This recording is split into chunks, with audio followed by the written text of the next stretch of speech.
Integral Theories, Philosophies and Practices. Part 6, I guess. So let's try to summarize what we've seen so far. Integral approaches can be taken as an entity existing, and so explored as we would explore a catalog or an inventory of all the things that are existing. They can be explored as an idea, and as an idea we can track all the potential meanings by exploring the various etymologies, semantic fields, practical fields, and analogical fields related to the words, and then related to all the ideas that spring from the central core. We can explore integral theories by what it is not, what it doesn't mean. So we can go and explore the opposites, both in practices and in theories, in ideas. And we can explore integral theories as an energy, a dynamism, a force, a movement, a process. Now you can explore it by many other ways, but this would be transposing the common tripartite model of matter, energy, information into an inquiry, which is one way of exploring it. Another way of exploring it would be to explore it as a design, so as an intention, an idea that is implemented into the material world or into the mental world there. And so an ideal, a vision, a dream that takes shape more and more while going through the funnel of materialization or realization. Similarly, it could be thought of as a design from the bottom up, so a design from what is around and what can be done with it. So it's the aggregating of already existing ideas and practices to link them together and see how they can find a common purpose, how they can find how they can serve functions in a greater whole, in a higher hierarchical order. The other directions of design could be designed from the side to the center. So so that's the corrective design. So there we would take practices and ideas already existing and see how they can be bettered, how they can be brought closer or in closer alignment to the core idea, the core principle, or the core goal and finality, destination. And yet another one would be from the center out, sideways.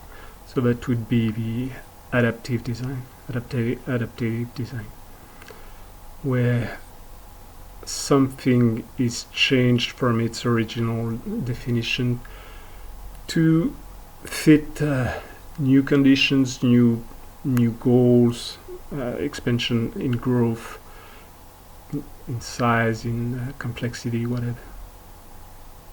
So you have all these different approaches, the design approach and the sort of inquiry, practical inquiry into something would be only two ways of exploring it. You could adapt any system of understanding or analyzing the world and transpose it to explore the integral theory. The linking together of all these ways of seeing something is already an integral process, and the fluid shifting from one to the other, or combining, or dissolving, or blending, is an aspect that I call les arts fluides, the fluid arts, the arts of flow, the art of flowing, the art of movement, of change, which in themselves are just the part of the trinity of matter, energy, information that relates to energy. They are the flowing aspects. The more material or more analytic aspects are the most commonly explored.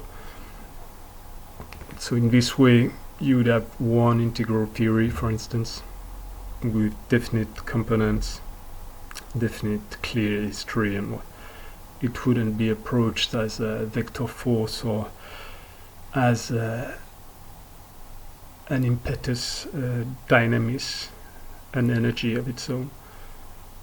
Similarly, the third aspect would be the information aspect, and there all sorts of integral approaches. So approaches would relate more to this dynamics aspect, this movement aspect, while integral component or integral entities, integral systems would relate more to the materialized and fixed aspects of different theoretical entities or practical entities. So the last one, the information bit, would relate to the overarching archetypes, ideas, which eventually are just directions, sense, in the three meanings of a word: the sense organ, giving perception; making sense, giving signification in a language approach or communication approach; and a signpost, giving a direction, following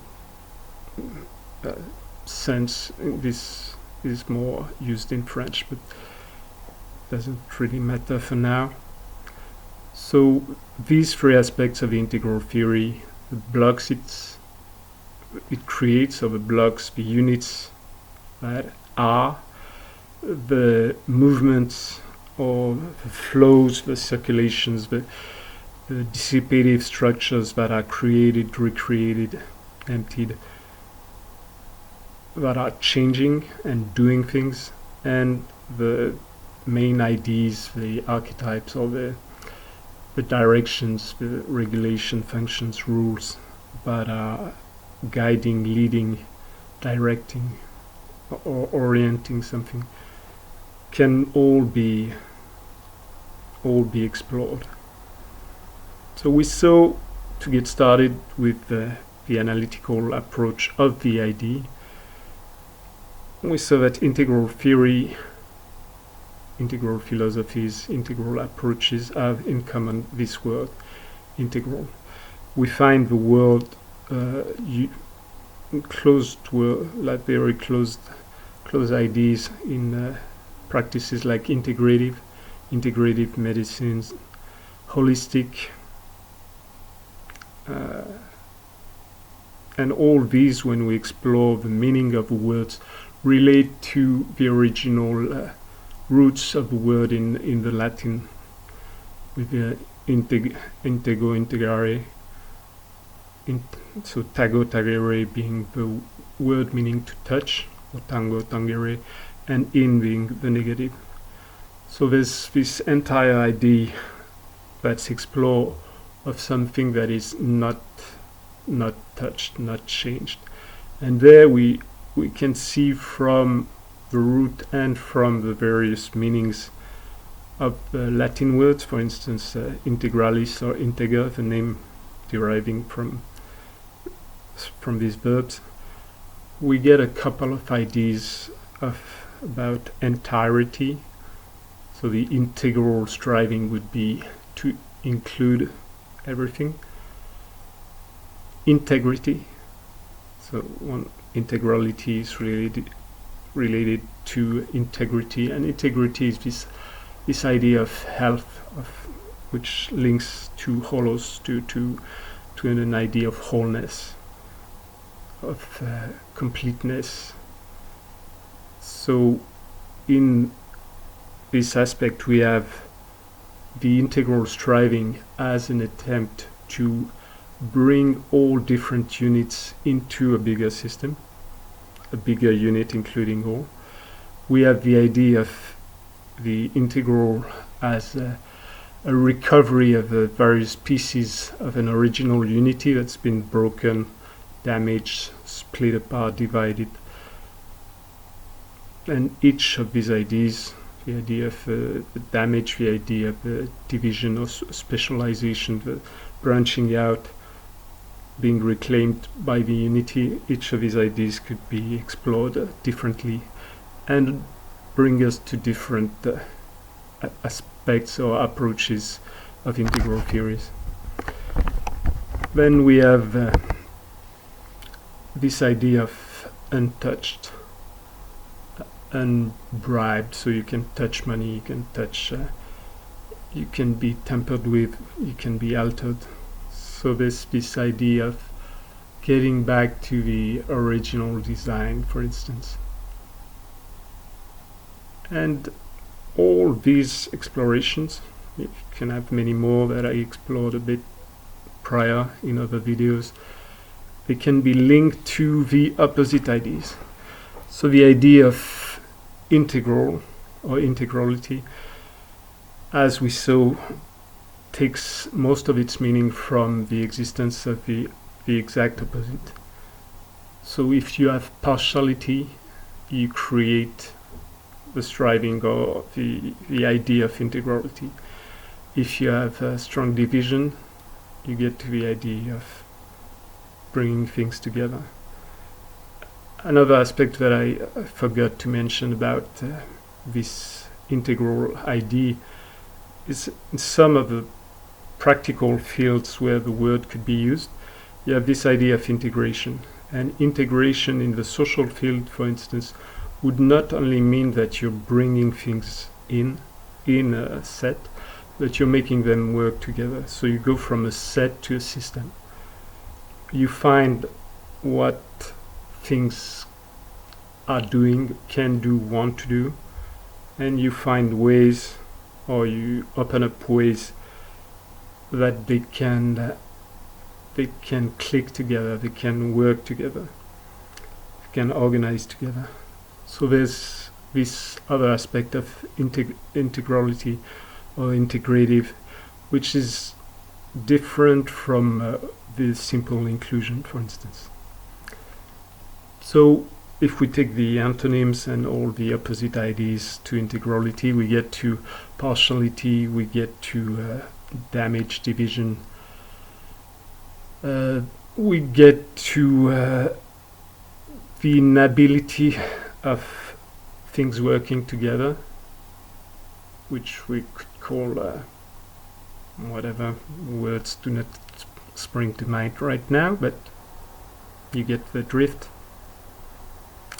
And so all these aspects that are perceived by some people as negative, the strong polarization bringing, like separating completely fields like philosophy, esotericism, magic or whatnot, and what we will call natural philosophies, which will become science. So philosophies, religion, spirituality, practical applications of those in all that we could call mentalism, or their physical applications in fields like alchemy or some aspects of physical magic. They all split apart at one point in time. So now we explore the history of the world with the categories that we use nowadays, and with what we would deem the winners of battles. But if you go back in time, for instance, the split between deep, what we call esotericism, which would be the deeper meaning behind religions and behind the doorway between religions as social fabrics, social artifacts, and spirituality as personal and collective both practice, striving, and felt sense of the definition of a unit of a self. So am I my thoughts? Am I my brain? Am I just one part of my personality that's dominant at one point, like you'd see in split personality disorders? But as you would see if you explore deeper practices or deeper psychological exploration of the divided self, like IFS or voice dialogue, you'd see that these split parts of the personality can be found in anyone. So am I my personality as a worker? Am I my personality as a parent, as a son or daughter, as a sibling, as a lover, as a friend, as a citizen? So in all these roles I will express different parts of myself. Oftentimes I will dress differently, I will assume different guises, different voices, different words. I won't speak the same to my children, to my parents, hopefully, or maybe, or to my boss, to my employees and whatnot. You have all these divides in the fabric of life, the fabric of social life especially, which will require certain aspects of my personality to show up and others to be silenced or hidden or brought down. So from this I end up being many different things. I end up being many different smaller things. So if you explore the natural philosophy aspect that we call now science, am I my cells, my systems? Am I just one system?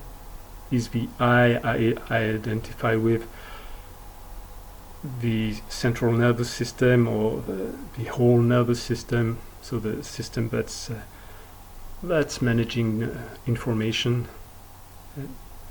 Or when we go deeper, am I also all the other systems am I only the systems I cannot live without?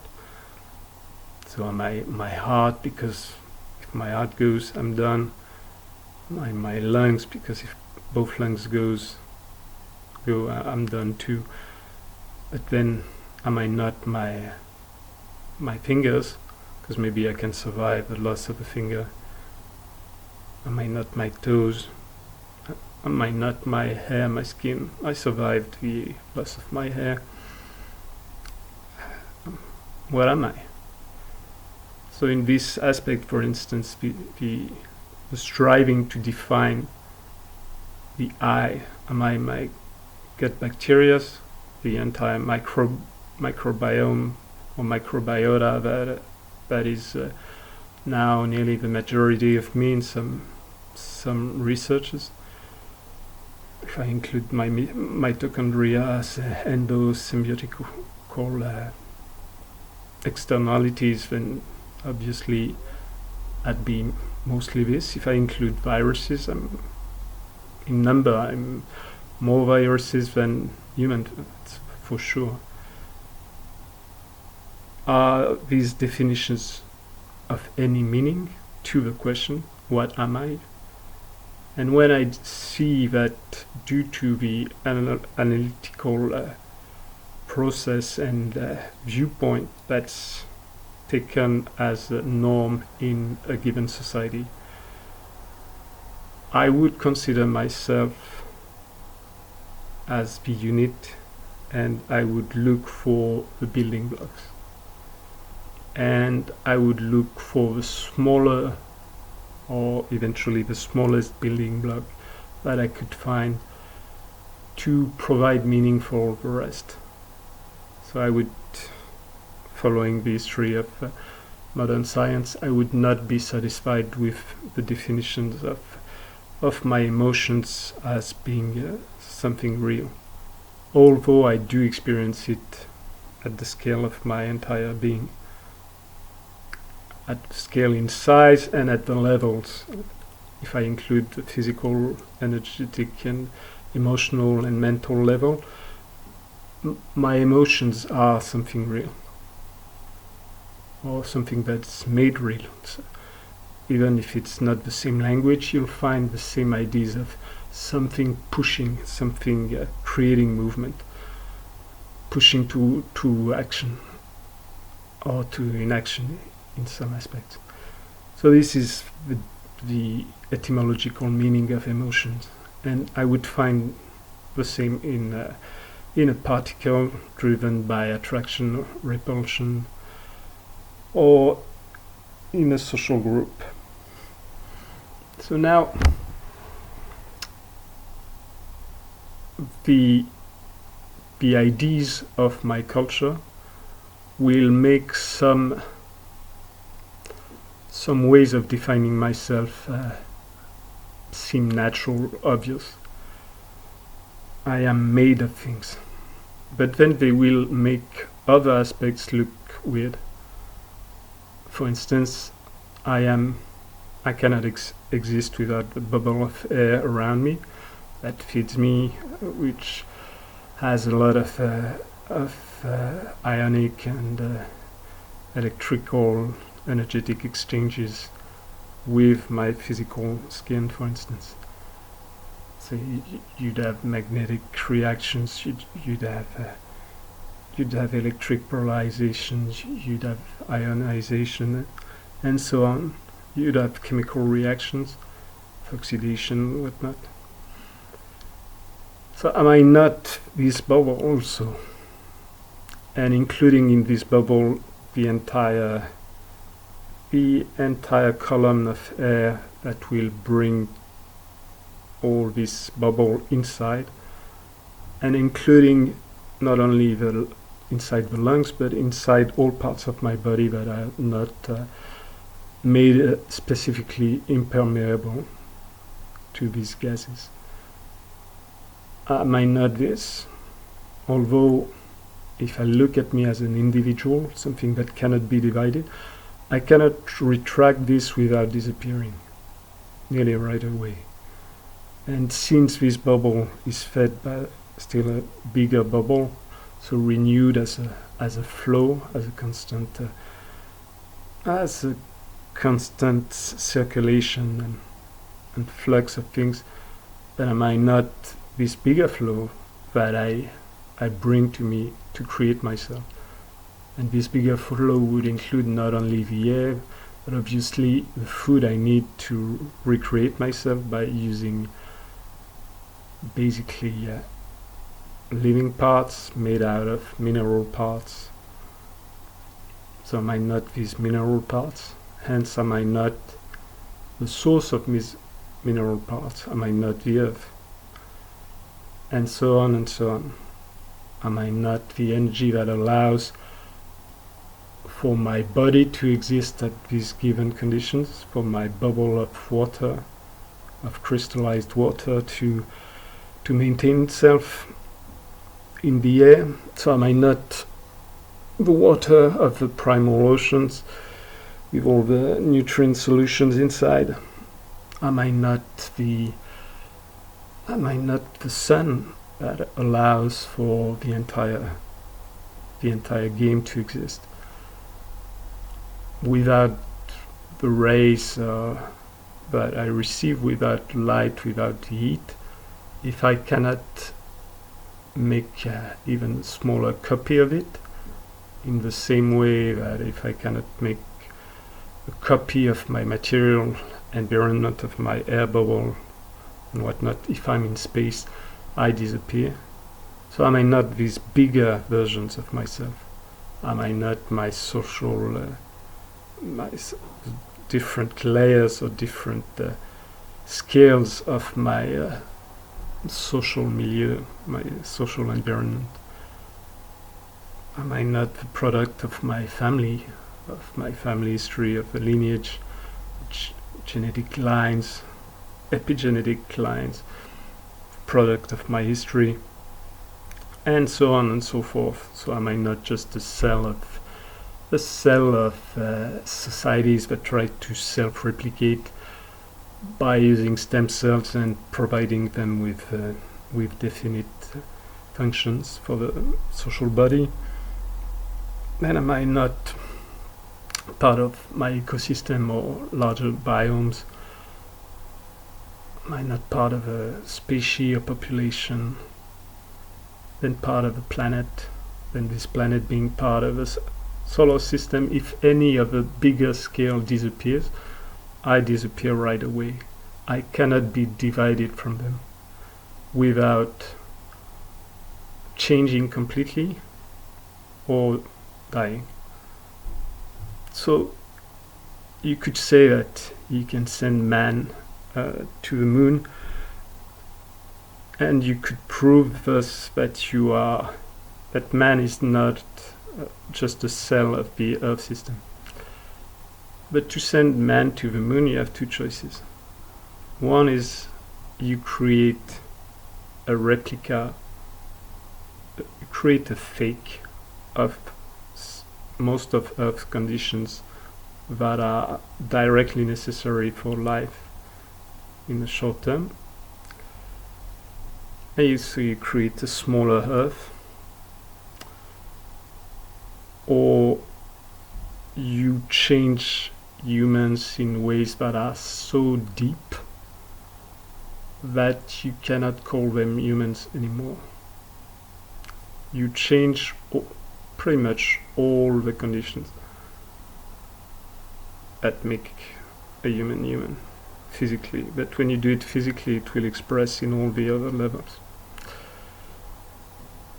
So in this way, the self-definition, which is one aspect of spirituality, what's airy, what's vague, as opposed to what's earthy, what's clear, what's solid. If these definitions can be expanded to include the universe, or to include whatever scale of even the material world, if I'm just quantum fluctuations, or whatever wave of probability or emptiness. So through spirituality, I can feel myself to be at one of these levels, not think myself. That would be the mental realm explanations of a felt sense in the spiritual. And the other aspect of the spirituality would be linked to this and relate to what we would call states of consciousness. And states has this idea of something static. So if we go with the tripartite definition of matter, energy, information, we could also look for definitions that are flowing and definitions that are archetypal or informational, like that carry sense, meaning, direction, orientation, perception, whatnot. So all this blur around what something can be opens up the space. So that's one way, that's a bottom-up way of looking at something. I do not look directly at integral Integral Theory by Ken Wilber and all its specifics, I do not look directly to integral philosophies as expressed by Gebser or in modern times like Kellan Morgan, for instance. I do not look to integral or integrative practices like integrative medicine, integrative sports, integrative movement arts. I look at the widest possible range with the least amount of constraining definitions, the least amount of borders that will split this field into smaller parts. And there I look to the commonalities, the principles. If something is called integral, what does it need to include at the very core, at the very least? And most of the time you'd get to all these ideas mentioned. We're trying to include rather than segregate, the attempt to integrate rather than only include, so make things function together, work together, find their own place, their own roles, and conversely provide them with roles that suit their nature and their own propensities, as opposed, so this integration would be different from conditioning, for instance, or from the integration is not a shaping of new tools. It's different from social conditioning to provide the social body with the cells it needs. Although it could, if the role needed by the social body is the role aspired to and answering a call or the vision of the person. So then we started to explore in the last video the integral theory of Ken Wilber, which is the main and most known approach of integral strivings in modern times. So, as I said at this point, Ken Wilber's approach can be understood only if you understand what is trying to integrate and eventually why. So we need to understand the background, we need to understand the opposite forces. So it's from a perception of lack most of the time that we tend to react, or to the best we tend to co-create what we feel is called for. So if we react, for instance, I was describing how the brokenness of the deep polarization of the world into two big blocks with in theory opposing ideologies, while at the core both blocks were sharing at least 50, 70, 80% of the premises. So both are big industrial power structures. Both are completely human-centered, and they're not even anthropocentered. They are social-centered. They're centered around the self-perpetuation of the structure itself, or of its ideologies, or of its aristocracy, its elites. While the majority of the people, all the animals, all the places, for instance, have absolutely no meaning and no place in the philosophies of both parties. But still, the feeling of near mutual assured destruction was sufficient to create this need for many people to find something that could glue this world together, that could reconcile things, that could bring them at a table to share commonalities, for instance, commonalities of interest, of vision. So that could have been one part of the striving we find towards the integral after the Second World War, and that is seen also in things like general study of systems, system theory, then complexity theory. So sciences that are trying, in the landscape of polarization also of sciences, breaking down between what is defined as hard science or core, more higher status science, elite science like physics, and secondary sciences like the soft sciences that were even allegedly not recognized as sciences as such, due to several reasons like we won't go into. So the soft sciences not being able to break down the world they exist in. They cannot break it down and isolate it sufficiently the way we can do for very, very small systems in laboratories. We can do it only by excluding the tiny effects of all things. So we decide that the influence of these small things is small enough not to be taken into account.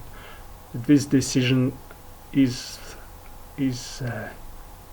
meaningful only at a scale. If you zoom in on processes, the things that you thought were like vague approximations, like not worthy mentioning, they start to become meaningful, as was seen, for instance, into the coming into being of complexity theories, with tiny variations way behind the comma in numbers, adding up to huge differences later in the reiteration of a process. So that's what brought this idea of high dependency on initial conditions. And this high dependency on initial condition displayed this idea that at what can be approximated at a scale of consideration of whatever phenomena is not the same when you zoom in and when you zoom out. When you zoom out, it's obvious that you can make broad generalization.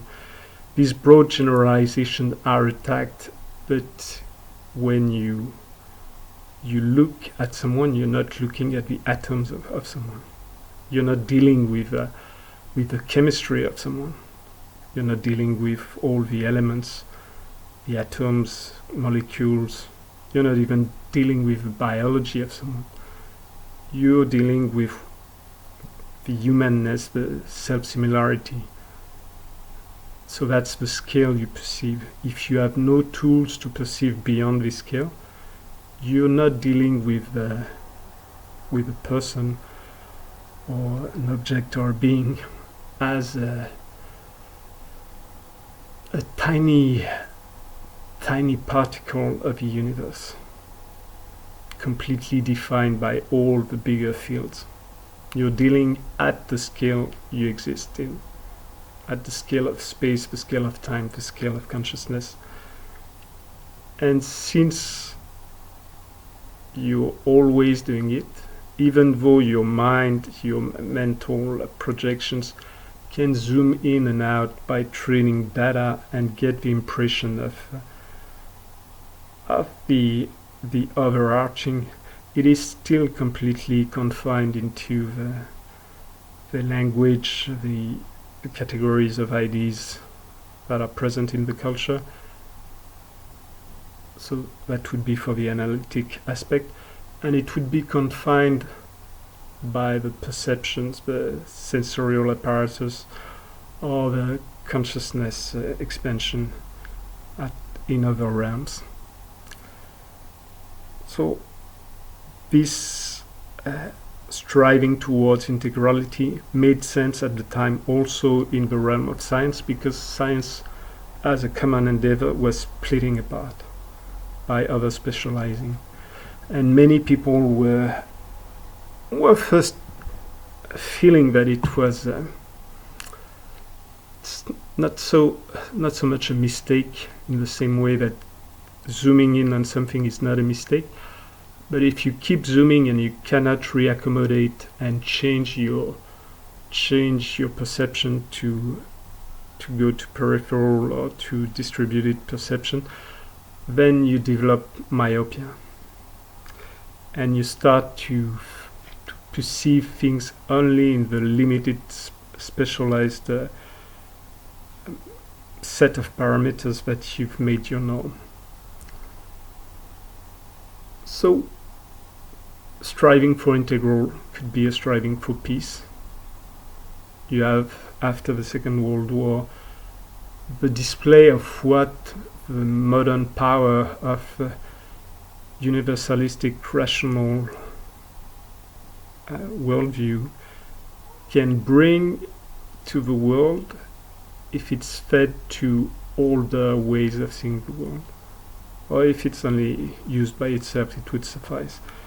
So you get the experience of a strong colonial era with a strong sense of superiority due to this use of so-called reason, and due to the universalization of the scientific paradigm as a worldview, as a religion, as a way to link together all the endeavors of life. So you got to the idea that you could treat economy as a science. You could do political sciences and whatnot, and from there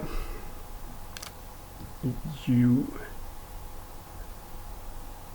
get to the point where it would be felt sensible to go in and invade, then exploit, erase mistakes, erase former worldviews, older worldviews, to impose the right one, the unique right one.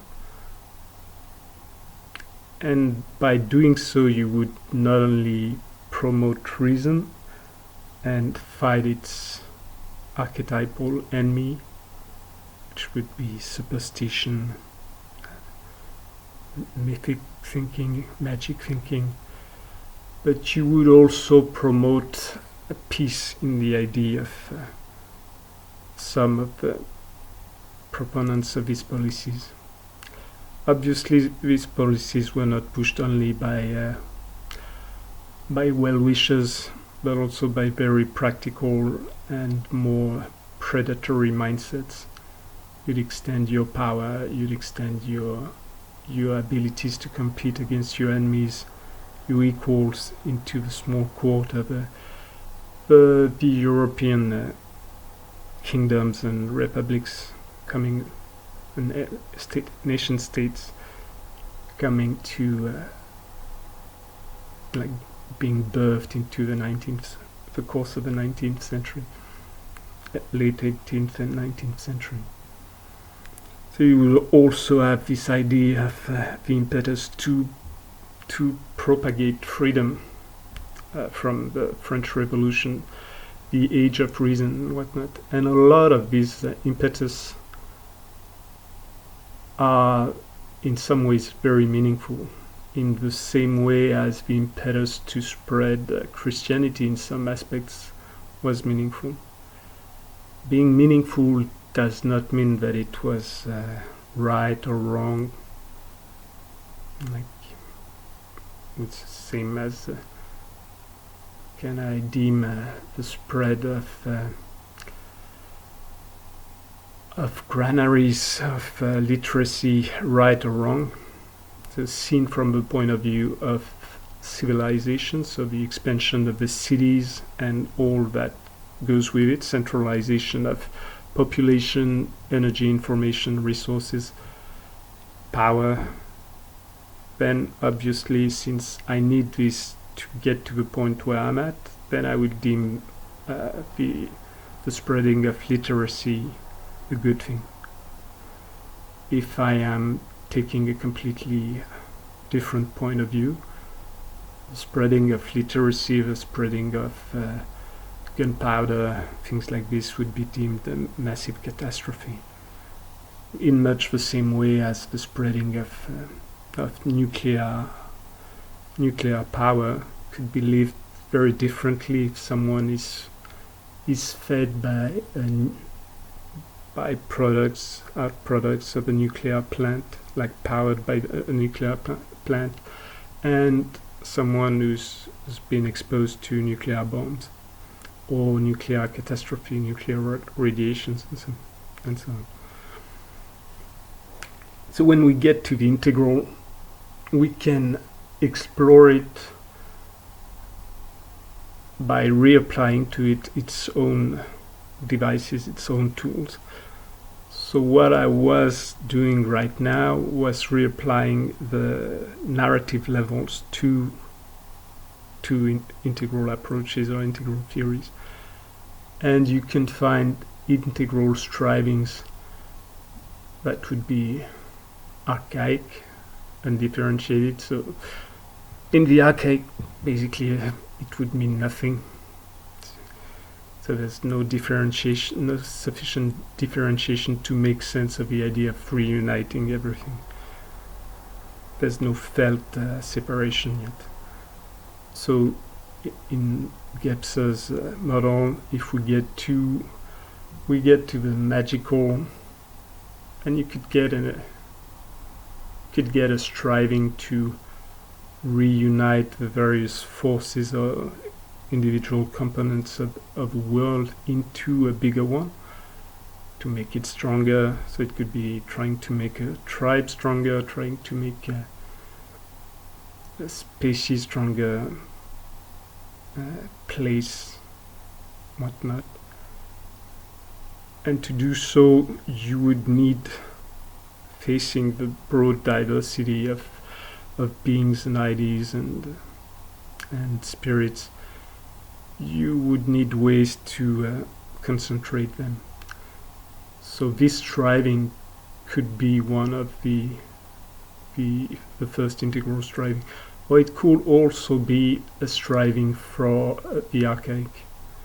So it could be felt that this becoming of a magic era, the era of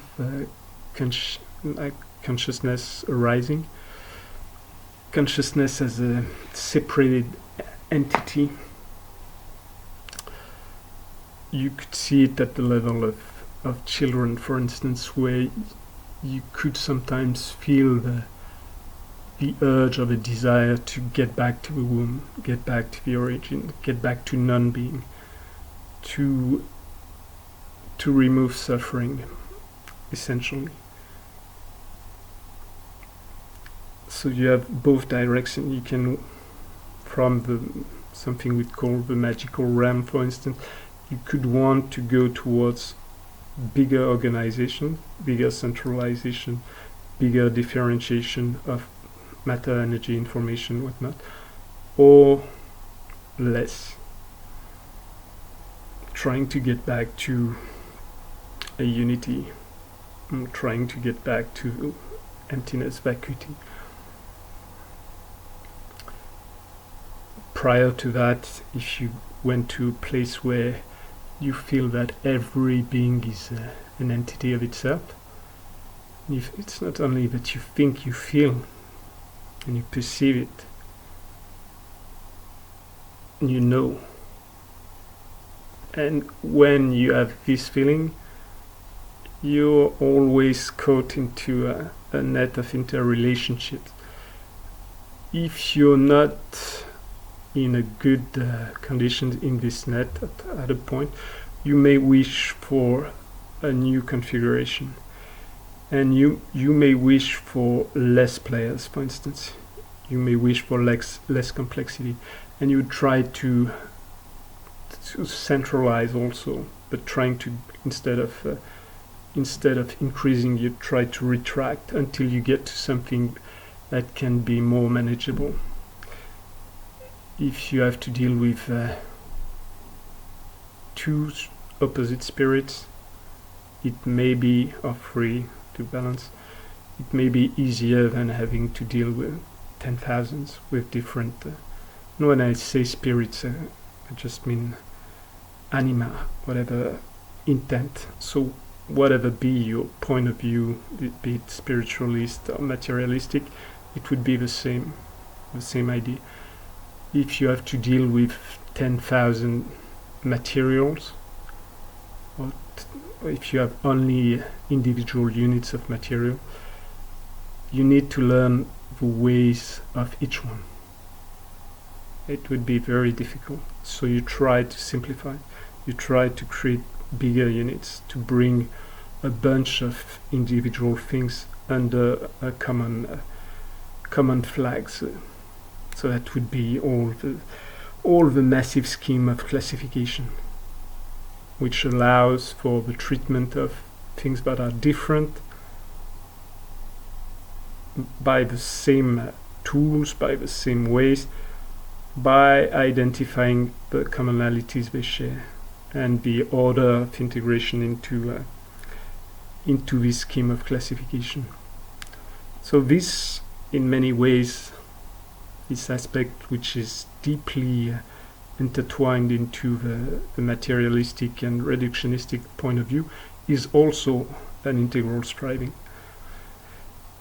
It is also an attempt at, it's a materialistic attempt, so you will exclude maybe things that are not touchable, that are not perceived as objective, existing for many beings outside the realm of supposedly outside the realm of individual perception.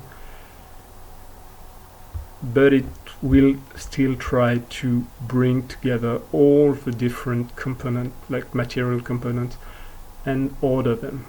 So it will not only try to include them, but it will try to make them work together. And this here also we find this idea of the integral. The concepts like cosmos in Greek, which would mean at the same time the world, for us now, the size of the world having been expanded, at least materially, the world would include the universe. It's not only the composition of the world, the elements that's comprised in it that you try to include. You try to make them work together, organize and map them together by providing order, rules of organization. So cosmos has also this meaning. And eventually this order and the relationship between this order and the manifestation would be what would be called energy, or work, or actions, changes, manifestations. So there also we would find a striving towards the integral. So this striving towards the integral is scalable, and it's fractal, which would, both ideas would relate, and it's often, it's part of a polarity. The integral is the polarity driving towards unity. Things are not whatever you feel or live or whatnot. If you make an integral approach, tendency towards integrity, you will try to unite things into a common meaning. Even atheism, or nihilism, so things that are ideas that are perceived as deeply they're perceived as destructive in some ways. So there's these ideas that they would be highly divisive. But even these are inferences on the world trying to include all. So the fact that the world is nothing means that everything is nothing. So that everything is nothing is an all-inclusive and all-integrative gathering of all the potential entities of the universe, and then the providing of a meaning, which is here negative meaning, the absence of meaning. But the absence of meaning is still one type of meaning. So the saying that all things are random and whatnot is also the providing of a common order to the world. If you had absolutely no organization, no order, whatnot, there would be no possibility at all to say something like everything. Everything would mean nothing. The use of word is also very fast type of integral striving, since language tries to categorize more and more aspects. Maybe not in all cultures. So in some cultures you would have potentially a fixed number of things. Then if new things appear, you will most of the time see adaptations of the language to include the new prehensions, like the new opportunities for relationships, as Whitehead would put it, that are provided by these newcomers, like the invaders or new cultures, the Westerners getting to the Americas. So the striving for integral is found not only in a bunch of weirdos, like a fringe, I can't remember the terms that were applied by critics to people like Wilber, and I mean critics from the opposite side, critics from the fragmented view of the world. That's the fragmented view of the world under the banner of science is an integral striving to, like the unification of knowledge. But so the idea there is that the integral theory of people like Ken Wilber is an attempt at doing something, at reacting to already occurring events and their consequences, most of the time correcting what is perceived as excesses, biases, drifts, mistakes, or secondary effects, collateral damages. And at the same time, it is an attempt at bringing something new into the world. So creating, letting emergence arise. So it's not only the attempt to correct something, and to include what already exists, which would be bottom-up. So if we go back to the design, one aspect would be the bottom-up design of integral, bringing things that are already existing and trying to put them into a funnel of increasing constraints to find the one common spot where they can reunite. It's not only a correcting design, trying to correct the drifts and biases of the existing world or existing theories, philosophies.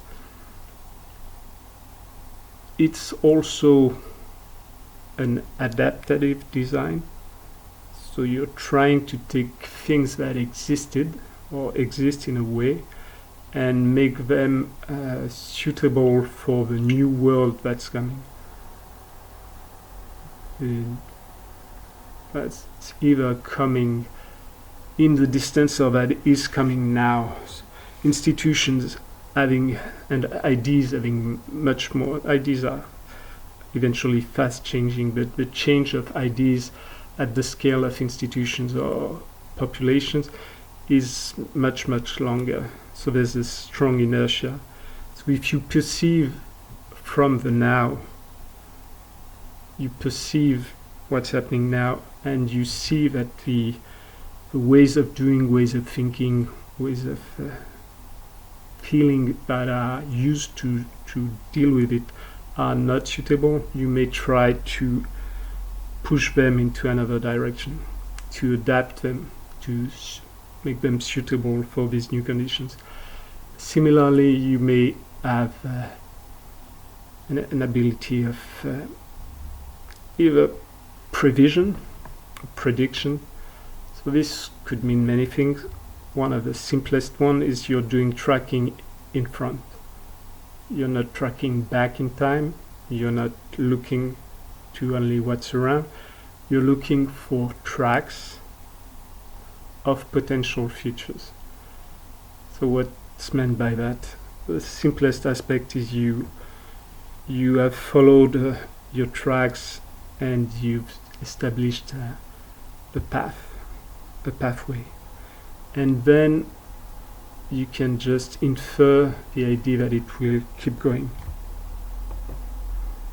the way it has, because you identify the pattern and you just project the idea of the reiteration or continuation of the pattern onwards. It can also be that you've started to understand the teleology, the goals, the informational realm. You've started to understand meanings, directions, formative principles. So for instance, if you're tracking your animal, you are not seeing the track of what it will do, but you may know from its nature, from its previous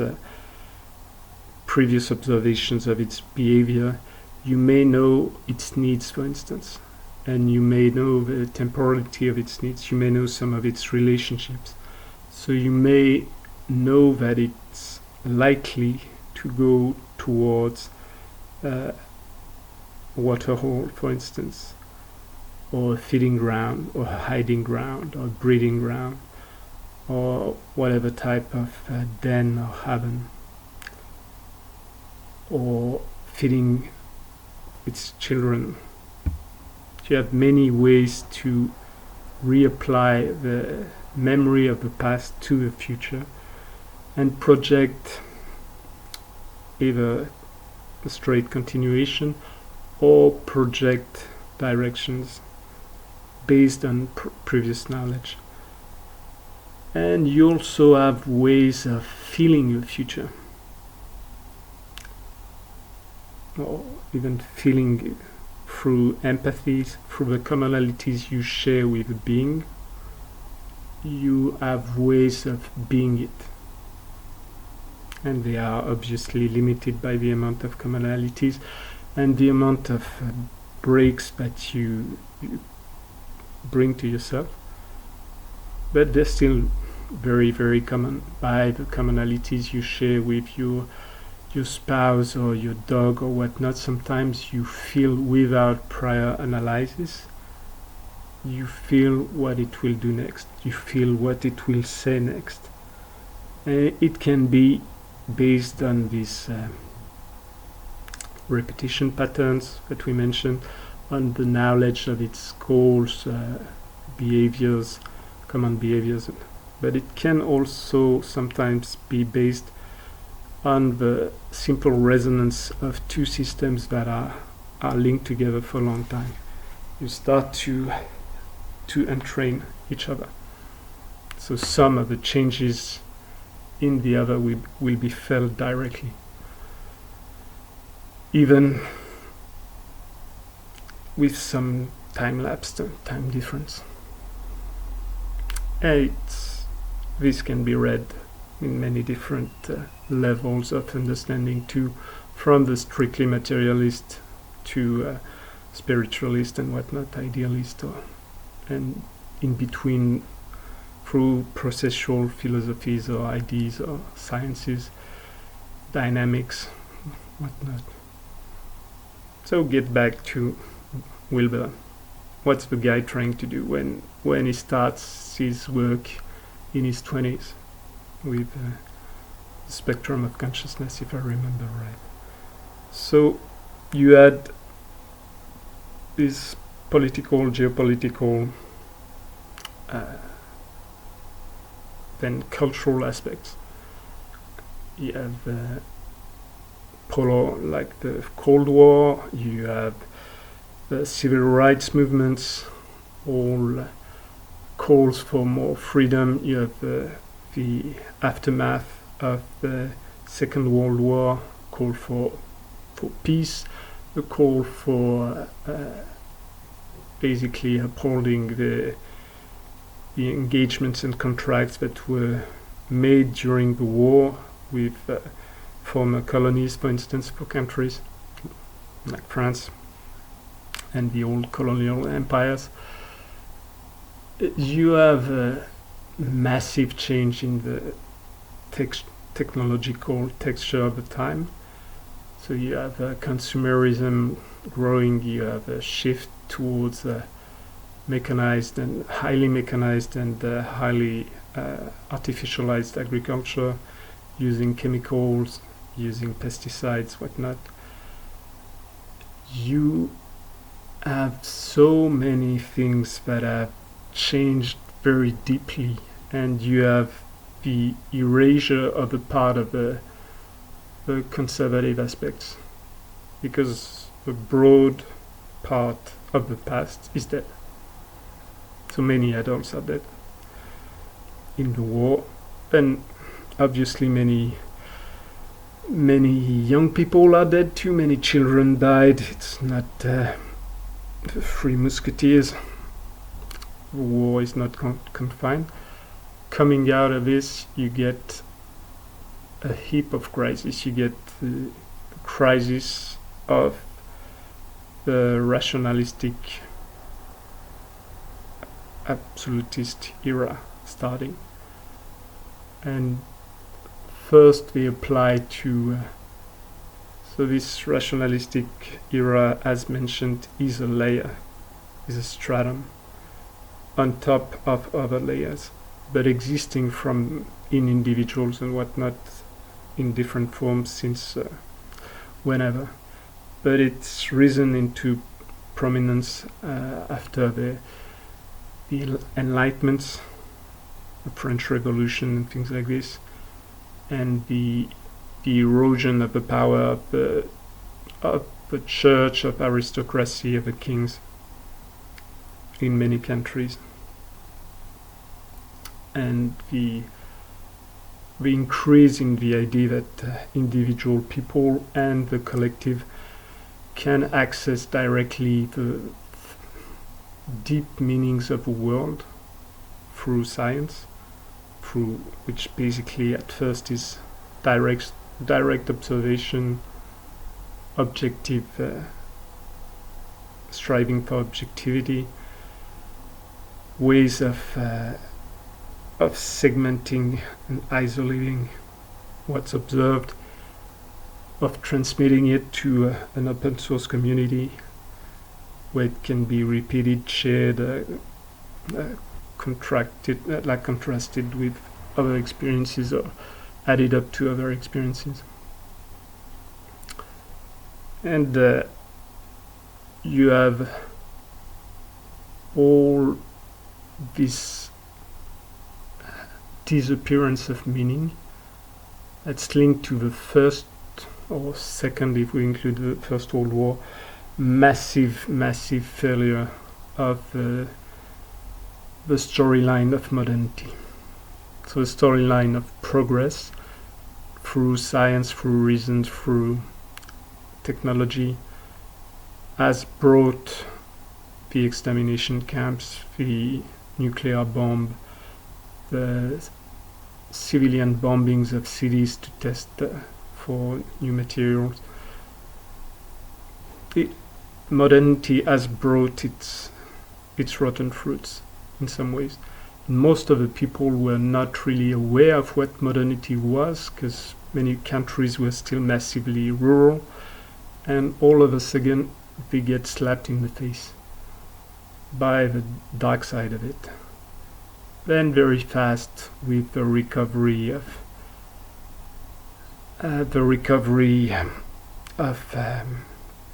peace, you get the life force re-expressing, you get sexual desire growing, you get a striving for enjoyment, for catching up to, so striving towards more and more life in all different aspects. So more creativity, more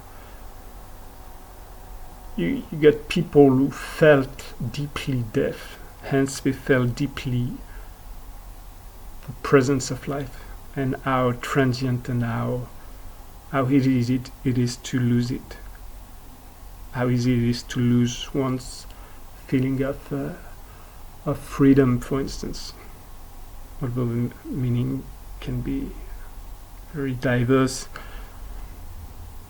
So all these lines feed many changes, many crises of society that will bring the era of the beatniks and the hippies and whatnot, because with the worldwide scale of the war, you also increased the amount of interpenetrations of culture. So you have many practitioners of Western arcane, spiritual and practical, let's say, medicinal or martial domains arriving in the United States first, the center of the empire, and then in Europe, for instance. And from there, since many people started to be disenchanted with, maybe not consciously, but the erasure of all religious background, so all ideas of the greater unity overarching the entire field of human affairs, was felt strongly as a loss of meaning. And the meaning provided in between, the meaning of progress, the meaning of reason, the meaning of humanism and whatnot, was proved to be too weak, in the same way that the Christian striving was proved to be too weak to avoid wars, to avoid mass extermination of witches and whatnot. So it doesn't mean that it's felt from the inside by some people got lost their illusions. And when I say illusions, I do not mean that religion is an illusion or that science is an illusion. I mean that in the subjective experience of the people, being exposed to some very, very dark experiences created traumas that disconnected these people from some aspect. So the collective meaning provided by religion did not make sense for many who experienced like very dark things in war. And same for all the idea of progress. When you see people, they would think regressing to their animal selves to survive and killing each other and whatnot, and you see that in you, which everybody has. So if prior to that the storyline was that you were growing out of this animality to become something better, and you started to believe it strongly. When you're faced with evidence that it's not sufficient to have nice ideas to remove the beast inside, and worse, when you discover that the beast inside is actually completely necessary for your survival, or for the survival of your collective or of your ideas, then it creates a potential wound into the mental fabric of people, and this wound calls for some type of healing. So you make sense out of it, you make sense out of meaninglessness, absurdity, and you have some of the postmodern philosophies arising that are called deconstructionist. In some ways they echo the bombing and the erasure of European culture, whose center was at the time, the beginning of the 20th century. You could argue that the center of European culture was what we called then Germany, the aggregation of the Prussian Empire, of various states that Bismarck brought together. And this core of the philosophy, science, culture failed its moral test for many, and civilization in many ways failed its moral test. Then people who could not carry on the older stories of Christian religions, for instance, or modern progressive approach, looked for other ways. They looked for escape through whatever drugs, whatnot.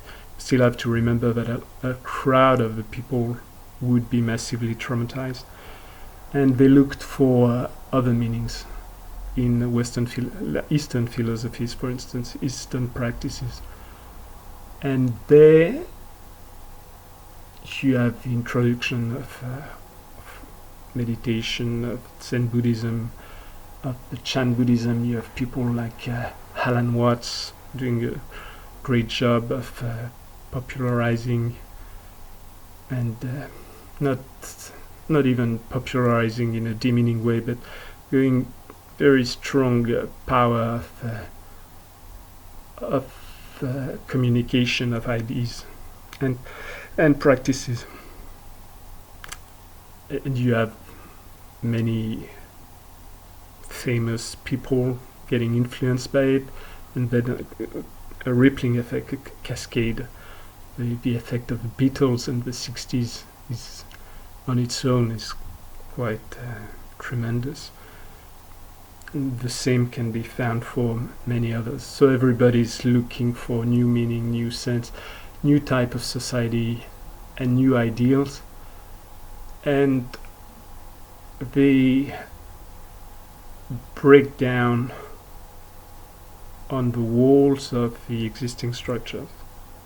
You have the assassination of Martin Luther King, Enver, and Malcolm X, for instance, amongst many, like the Kennedys. And you have disillusionment and loss of hope. That's due in part to this new structure. Say the hippies arrive at a time where they face their parents and grandparents who have lived through rough times. They have followed the rules of the game as the game was played at the time. And then they see their children dismiss entirely all the hard work that they have put to bring them to life, to keep them alive, to feed them. and dismiss it for things that they deem completely illusory or unrealistic. Dreams of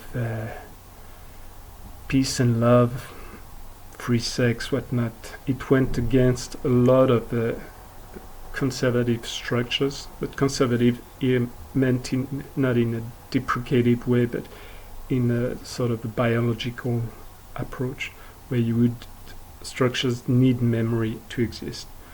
If you lost all memories at all levels, you dissipate. So you need conservation, and over this you need transformation, change, to adapt to new things and to renew, since everything is flowing. So if you have a whole gamut of new ideas, new impulses, new strivings, new entrance into the culture, brought at the same time, two people who have been, a lot of them have been put on the defensive by the very fabric of life, and then recent traumatic events, death of children, war stories, and obviously defensive people being under attack by expensive people, even though they were non-violent or whatnot, created a strong backlash. Eventually, obviously, it's not the only. You have very strong powers in place. They have absolutely no desire to release that power, to change the narratives. Huge fortunes were made, but mostly were expended during the war. The war was not a loss for everybody. The American empire rose to complete not only prominence as it had after the First World War, but now it rose to overall domination, like Europe was a field of ruins. And so there, the integral striving, the striving to see how you can maybe not reconcile, but at least recreate a communication between people of vastly different worldviews, experiences, cultures. It made a lot of sense. And so what do we see into Ken Wilber's work? So first, you have this recognition of perspectives, which comes from the breaking down, in some ways, of the absolutistic point of view. First the religious one, then the what's called the scientific one, which sprang directly from it, like the rules of the world, the rules of science replaced the rules and laws of God. So you have laws of science. All the vocabulary comes directly from the inheritance of theology, because the first scientists were both natural philosophers and metaphysicians, steeped completely into the culture of the Christian era in Western Europe. So you have all these things. You have the need to perceive these perspectives as not opposed or in competition or fighting each other, but as valid ways of observing the world. So Wilber simplifies it in the quadrants. Obviously it's used in other approaches, like NLP used more differentiation. You have the point of view of the I, the point of view of the you, the point of view of the he or she watching or being watched, or the it, point of view of the author or the God, the point of view of the we, the point of view of the yous, them, all them. So you can get to the idea that the inclusion of the perspectives into a framework that does not classify or does not really does not judge, and tries to integrate as many as it can in as simplified a version as it can, because most of Ken Wilber's theory is strong. You can see the goal behind is not to go to the depth of things necessarily, as much as to communicate the deep things in a way that's fairly accessible. So this will be the source of many valid critics later, since it's a teaching bringing into the culture of things that were present but were sort of dispersed, and it's a synthesis, an integration, so mapping together, organizing together, making work together, and it's made to be simple enough to be understood. So it will bypass a lot of the intricacies, a lot of the complexities, or sometimes a lot of the depth, and even a lot of the limitations. And for that it will be attacked. Rightly so in some ways, although once again, if you get back to what the system is a response to, most of it would make sense, and you would understand the ideas. Or so we have perspectives, then we have the experience of, in Ken Wilber's case, the lived experience of meditations and altered states of consciousness. So altered states of consciousness were appearing at the time via mostly drugs, but induced. Without drugs, you'd get them if you get to massive events like you had them during the war, obviously. So near-death experiences, collective experiences of crowds. You had them in rock and roll concerts. You have the arousal of the sex drive or sex instincts, or the physical drive, will to live, expressed in this rocking and rolling to purge the soul and cleanse like some aspects of rigid society, bourgeoisie society. You have so many aspects. What do we think? So you have all these new sciences, all these new points of view that are including all the system sciences, cybernetics, complexity, network theory, information theory, like computer sciences, so informatics, so information applied. And many others are woven together. And so you need to make sense of all the different states of consciousness you can experience. And so there, Wilber uses mostly a summary of the most common ones you find in meditative practices, blended with some things you'd get from psychology and some other traditions. So you get, once again, a system that's very simplified for practical uses, so that people can access it, not only specialists.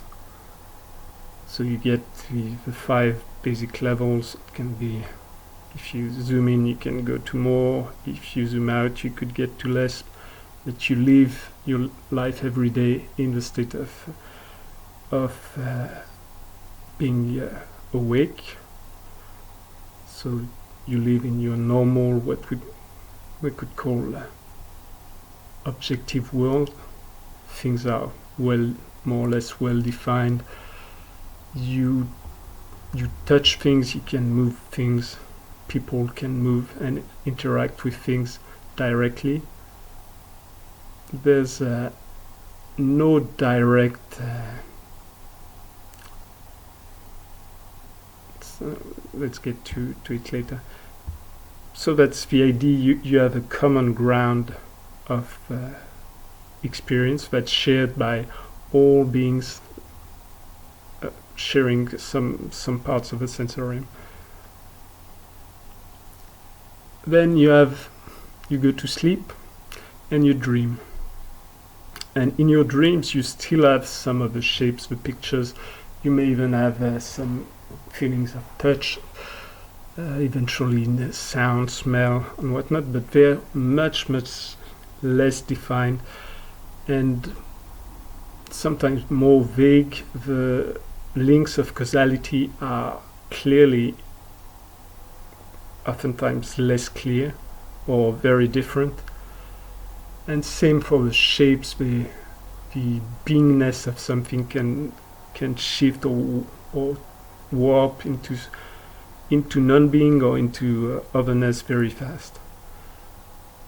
So in this world of dreams, you experience a lot of feelings, a lot of potential meanings, remembrances, links to other things.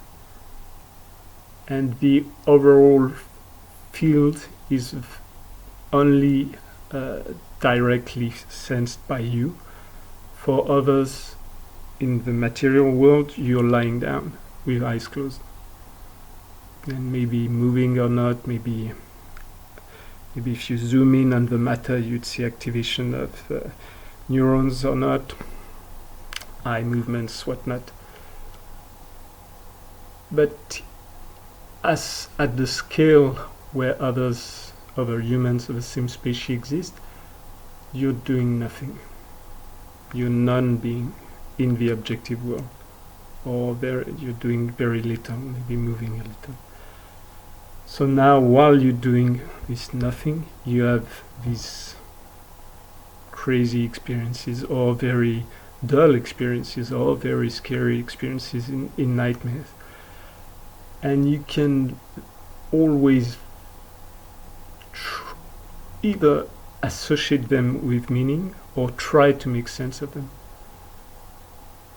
So there's either a lack of something, you need the meaning, you're calling for a subjective interpretation, or you already feel this subjective interpretation into the dream, or right after you wake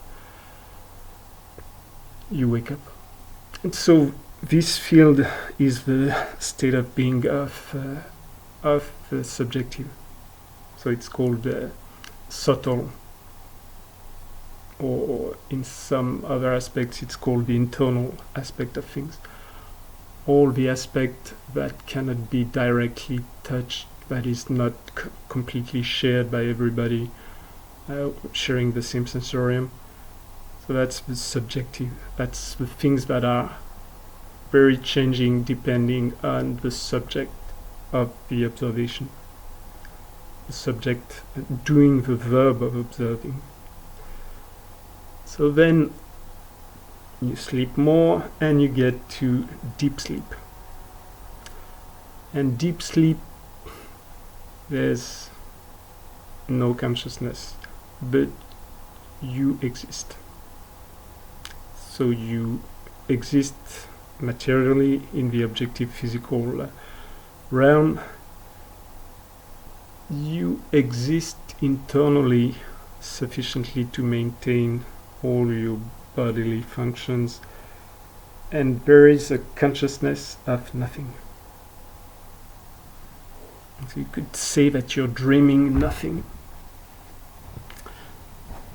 So this will be described as the causal ground, the groundless ground of being, the inner darkness, or the analogies that I found is it's the screen, the movie screen, where the dots of light are projected, and create patterns that are identified. But the screen itself is empty on its own. Or it's another analogy is space. The empty framework, a dimensional framework where things can arise, can exist, can move. So what we get there is another state of consciousness that's felt all the time, and also another layer of consciousness that exists all the time. Felt all the time, meaning sequentially in a day, in a normal day for a normal person, sleeping, you'll get your time awake, your time asleep, and your time in deep sleep. It's a paradoxal, that would be the name, paradoxal sleep and deep sleep. And then at the same time, now you perceive objects around, things that seem to be fixed, have a conservative memory, be shared with other beings, and you have a lived subjective experience of meaning, of emotions, of feelings, linking all this together and all your inner experiences. So you always have at the same time your objective stratum and your subjective stratum, and the objective and subjective appear on the background. The background that provides both a canvas on which things will be painted, the blank slate, and in some ways the contrast of non-being. So now, once again, you get all these experiences. Then to have any of these experiences, you have the experience of being an observer. So you watch a movie or you watch something, sometimes you're direct protagonist, you're the hero or the villain or whatnot, and you feel yourself being part of what's happening, and sometimes you're just watching things from afar. When you watch things from afar, there's no direct cohesion between your internal and your external, between your subjective and your objective. You can watch something rough. You can have pleasure watching violence, for instance, on TV, or violence meaning pain. You can have pleasure inflicting violence or watching violence in real life, but very seldom if you're in the midst of it, if you're the victim of it. If you're the winner, sure. If you're the victim,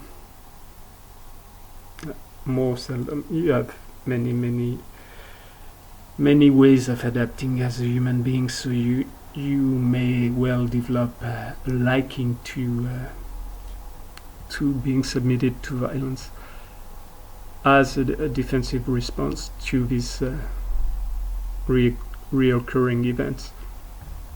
But otherwise it's very rare. But still you can observe things and split what we would call maybe the cohesion or adhesion of one layer over the other. In the same way, you can split the perception of the background, the empty background, from the perception of the content. But in all these cases, what's different is that you have this feeling of the observer, of a witness. Something is perceiving whatever level, whatever layer you're observing. And this something is somehow devoid of content on its own. So you can have a sort of a blank camera observing something, while the subjective there would be maybe the cameraman. That's poor analogy. I'll find a better one. But there, the state of mind is the state of a witness, and the state of a witness can be regressed infinitely, in the same way as the objective or subjective can be zoomed in and split into a billion parts, or zoomed out and integrated into the universe, using whatever you can use. You can use materialistic arguments, you can use processual or energetic approaches, or you can use spiritual or mental consciousness ideas to explain it. But you would be able to display the fact that your objective perception can change with scale deeply, and your subjective, so you can get to all the intricacies that your objective is subjective, but your subjective is somewhat has some objective aspects and all that. But in all these fields you'll get the idea of the observer behind, the witness without content. So differentiation between your subjectivity, which in some ways can be linked to your reactivity, and the empty field, not really empty, but the field of perception itself. And there you have ideas like the infinite regression of anatta in Buddhism. You're watching a movie, you're basically in the objective, you're seated in a room, it's objective at your scale, you're seated in a room, you're watching a white piece of cloth being bombarded by patterns of light emitted from a projector.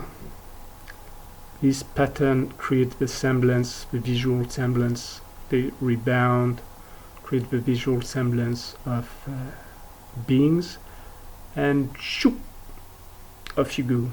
You're into the movie. You're not seated, you're living the experiences of the people. Your heartbeat will match the events. Your breathing, your hormones will be activated by what you see. If you see sexual content, you'll start to feel sexual excitation maybe, or you see violence, you'll start to feel fear and many things like this. You could even die watching a movie like that.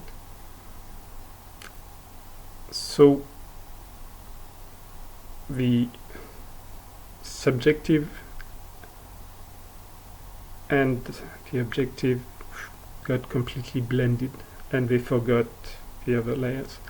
You forget completely that there's a wide screen, and you forget the light. You forget the camera, whatnot, you forget your eyes. So now first layer of some of meditative practice would be you sit back. You get back in your seat, you discover that you're seated, surrounded by other people in a room. There's a lot of other informations that disappeared when your awareness was captured by the movie. And there you discover that you have another movie playing around. So maybe you have neighbors making noise and it irritates you, or you have whatever, your seat is not so comfortable, and then it creates internal feelings that create subjective activation. You feel unwell, or you feel comfortable or not, happy or not. And all this second movie that's playing out, your subjectivity is attached to it also. But now you think this movie is real, but there are many instances where things happen that are not good around you, and you do not feel so bad or so good. So since it's not tied together all the time, then it cannot be the same thing. Since your subjectivity and the external world are not the same, they are not following each other all the time, they cannot be associated completely. Hence the idea that you're watching another movie and you can sit back, distance yourself, differentiate yourself at another level, and then get back inside and discover that you are not what happens around you. But then another movie is being played, all your internal sensations, and same, you can have bad guts, you can have a stomach ache, toothache, whatnot. But sometimes you feel pain and you're still laughing, you're still having a good time. So your good or bad feelings cannot be completely associated with your subjectivity.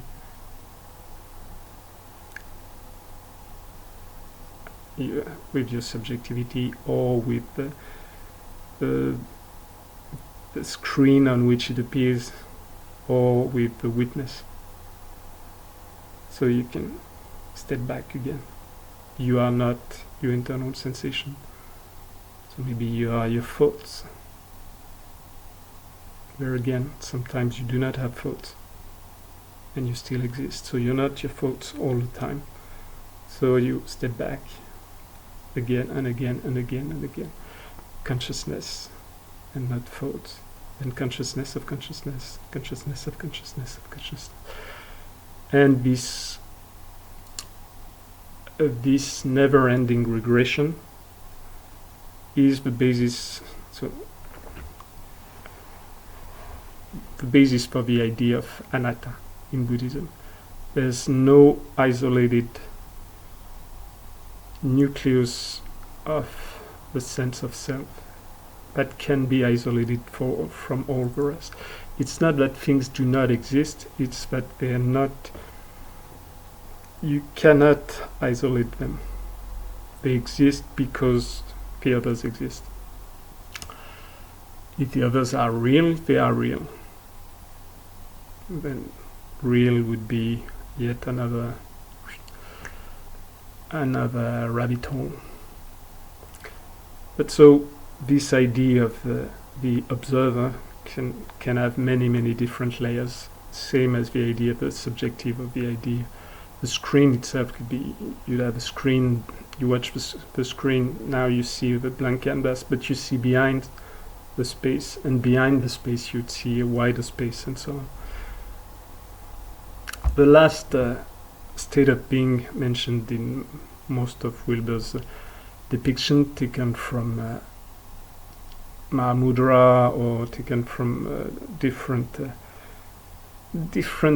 spiritual tradition and meditation traditions, mostly of the East, but found on other names and things in the West as well, would be what's called the non-dual. So you're living all these four layers all the time. Most of the time you're focused on one, and on just one layer of this level, and on some aspects. So most of the time you'd be focused on the material world in a materialistic society and see maybe one or two aspects. For real, we do not live in a materialism is an ideal and an idea. So we actually live in a completely idealistic society disguised with the guise of materialism. So we impose on things the idea of matter, but we live entirely nearly in our own minds, in our own feelings, emotions, desires, we're completely guided by consumerism and whatnot. And this is not, we do not take only what we materially and objectively need. We create more and more needs. So this entire framework of the modern thinking is a braid woven of many, many strands that are not always directly linked, but that have been woven together in a way that they seem completely coherent and cohesive. But same as all the layers, they can be peeled away and seen as separate, eventually seen as empty or unity or duality or whatnot. So now we get this other state that's experienced, the non-dual. It seemed at first that it would be less common, and in our times maybe so. But if you walk in nature for a long time alone,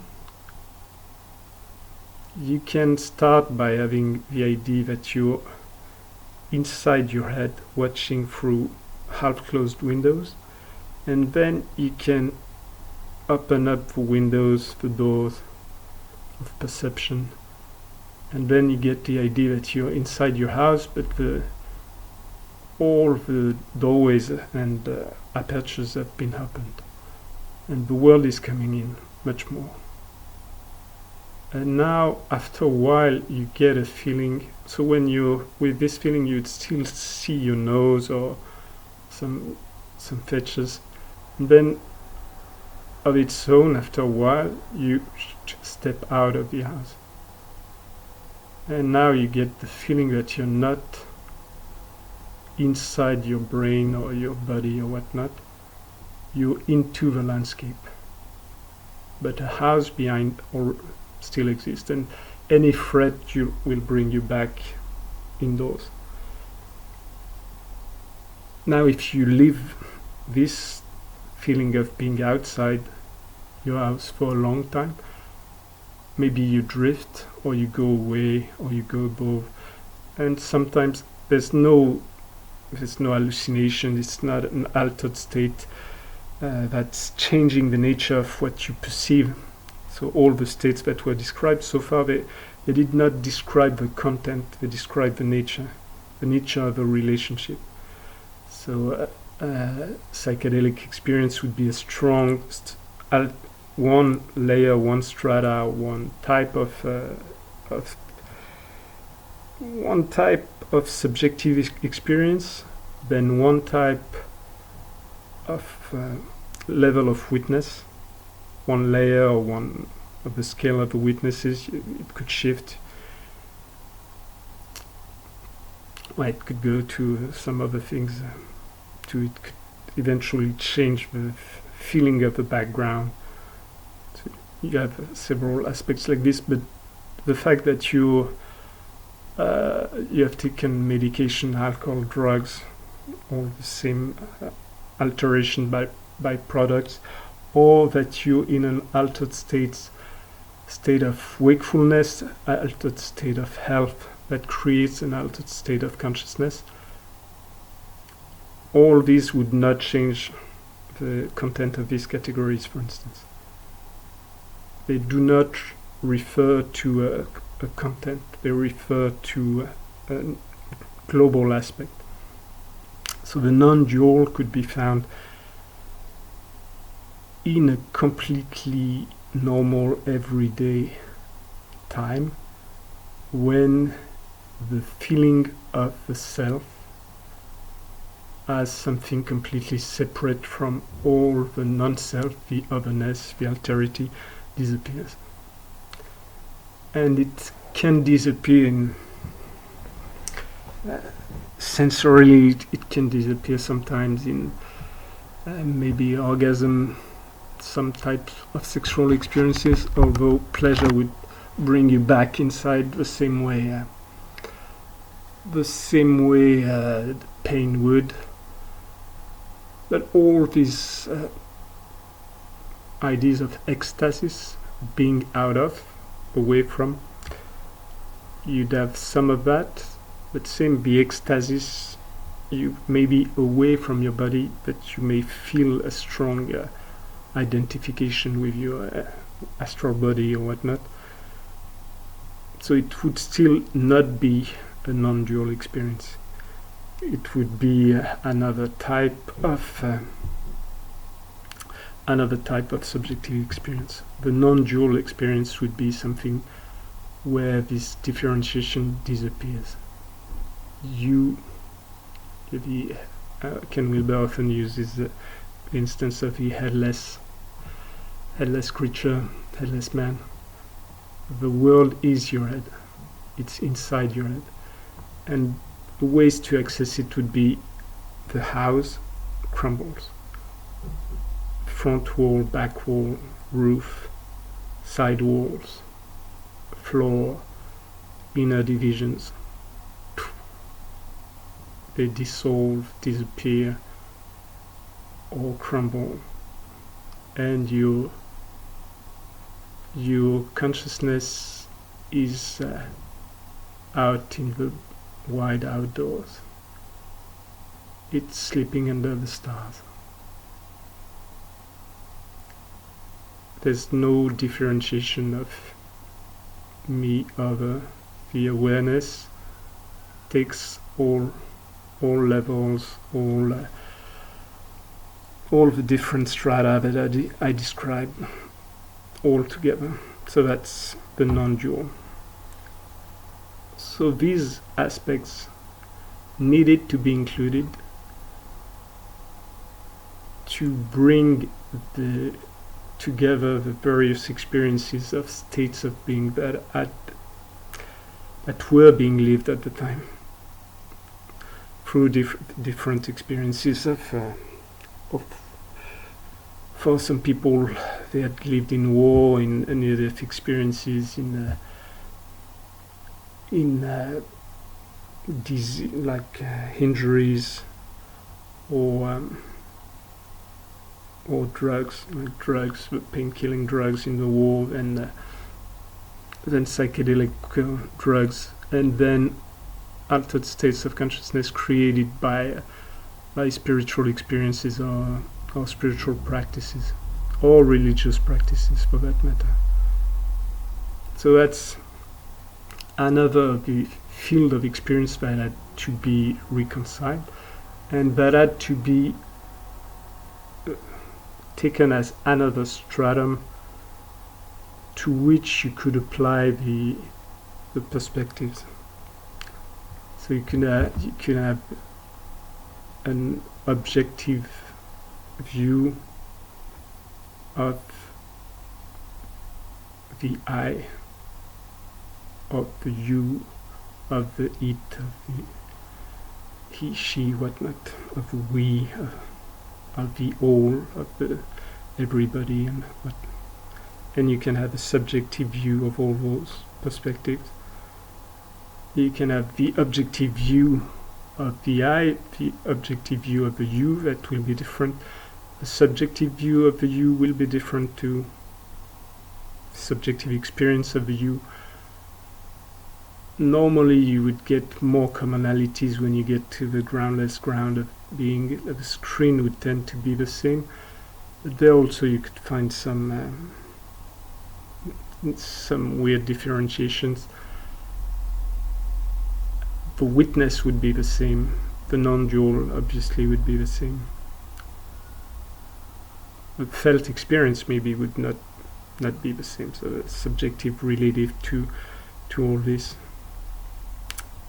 But once again, if you have many people living in realities that are splitting apart because the very nature of their perception, not only their points of view, but now the levels at which they perceive the world is too different.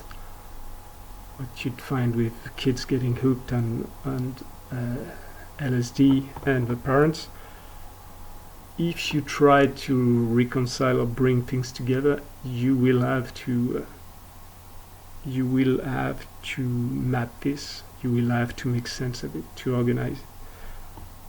And then same, you go to the lines, which would be described as various types of so it's intelligences or skills or whatnot, but with the idea that they are not all types of skills, but the ones that show regular progression, like a pattern of development that's identifiable, in the same way as the states in some ways can be thought to be layers of progression in meditation, for instance.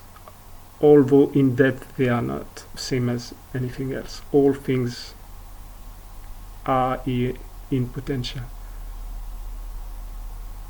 Can you access it? That's a different story. Can you access it for a short period of time? Can you change any state of anyone? Yes, very easily. Like hypnosis can show you that, even without direct hypnosis.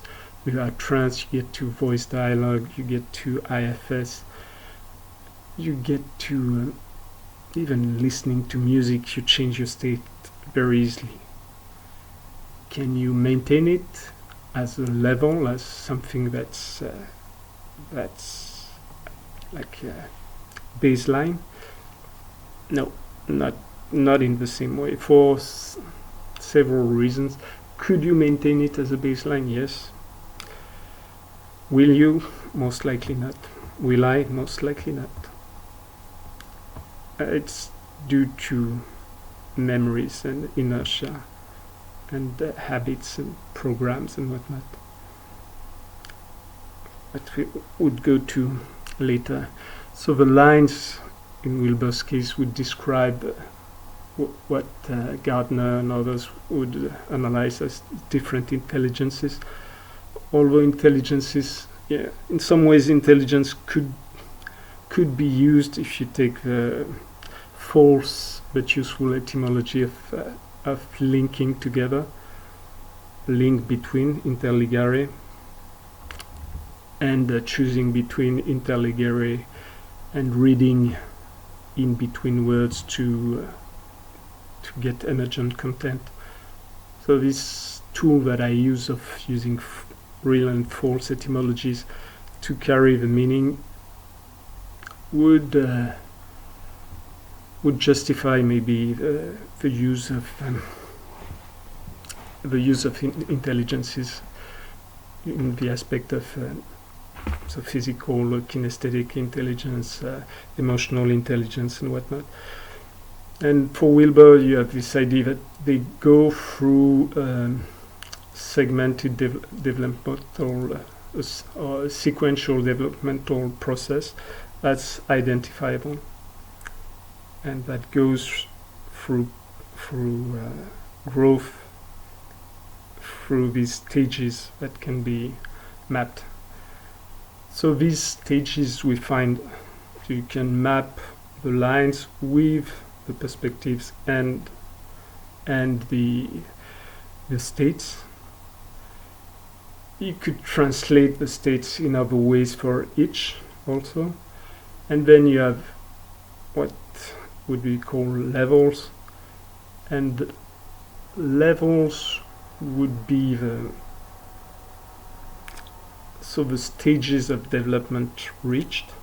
So that would give the idea that you find in spiral dynamics and many other aspects, or even in evolution theories, that you pass through a stage and you forget it, you get to a higher stage. So you forget all the vile animalistic and violent nature that you were maybe at one stage, to get to a better stage. You go through all the process described in Freud, for instance, the oral, anal process, whatnot, sexual. And there's this idea that you go from one to the next. So they can be seen as stages on a journey. In this sense, they're quite weak. A much better analogy, once again, will be the strata. So all the layers coexist. What you develop while developing your skin is different from what you develop when you develop your fascia or the tissues of your organs. You develop them sequentially, but the ones you develop first are not lost when you develop the outer ones, the more external or developed ones. You need all of them. So one very common Wilber describes the levels in broad array of systems taken from various thinkers to display both the evolutionary nature and the developmental nature of many fields. So there is still fighting some of the battles of what they call not creationism against evolutionism, but something, the static view against the dynamic view of the world, and the static view of what someone is opposed to the developmental view that you'll find in all the transpersonal psychology movement and all Maslow's work on peak experiences, and basically the human potential movement, the idea that humans can be more than they are, which eventually may be wrong in some ways, because another aspect is humans are others than they are, but same all these becoming, being, or being now, becoming in potential in the future, or having changed from the past, and the directionality of the destination of it, of the meaning of it, would be three aspects of the matter, energy, information, tripartite divide of perception. So Wilber's take, therefore, what is he trying to reconcile into the levels? When I say what is he trying to reconcile, this is one way of interpreting and making sense of an integral endeavor. It is not Wilber's approach on it. It's my take. So it's not made to elucidate or justify or critique. It's just an instance of an integral system, and what the integral could mean in these aspects of integrating something into an history, integrating something into a culture, into an ecosystem of ideas, of practices and whatnot. So that's the only goal here. If you want in-depth information about Ken Wilber's theory, you have many resources that will give you what I would deem oftentimes the matter aspect, the mechanistic depiction of what it is. So I'm trying to not elucidate at all, do not have any big goal, but to give just a tiny taste of what could be both the dynamic aspect of an integral theory, by taking Wilber's theory as an example, and what could be the information aspect of it, the goals, the ideas, or the informational content. So therefore, for the levels, basic depiction of developmental aspects of a being would be, you go from archaic and differentiated, oneness with the mother, with the universe and whatnot, to the experience of first trauma, first division, whatnot, perception of threat that needs to create a bubble. So there you create the egoic structure. So the first layer will be ego-centered. You bring matter, energy, and information to create the walls that will protect you in some way and that will define you too. If you feel that the ocean can swallow you, so right away when you get this feeling, you're not the ocean anymore. You are a you inside and it.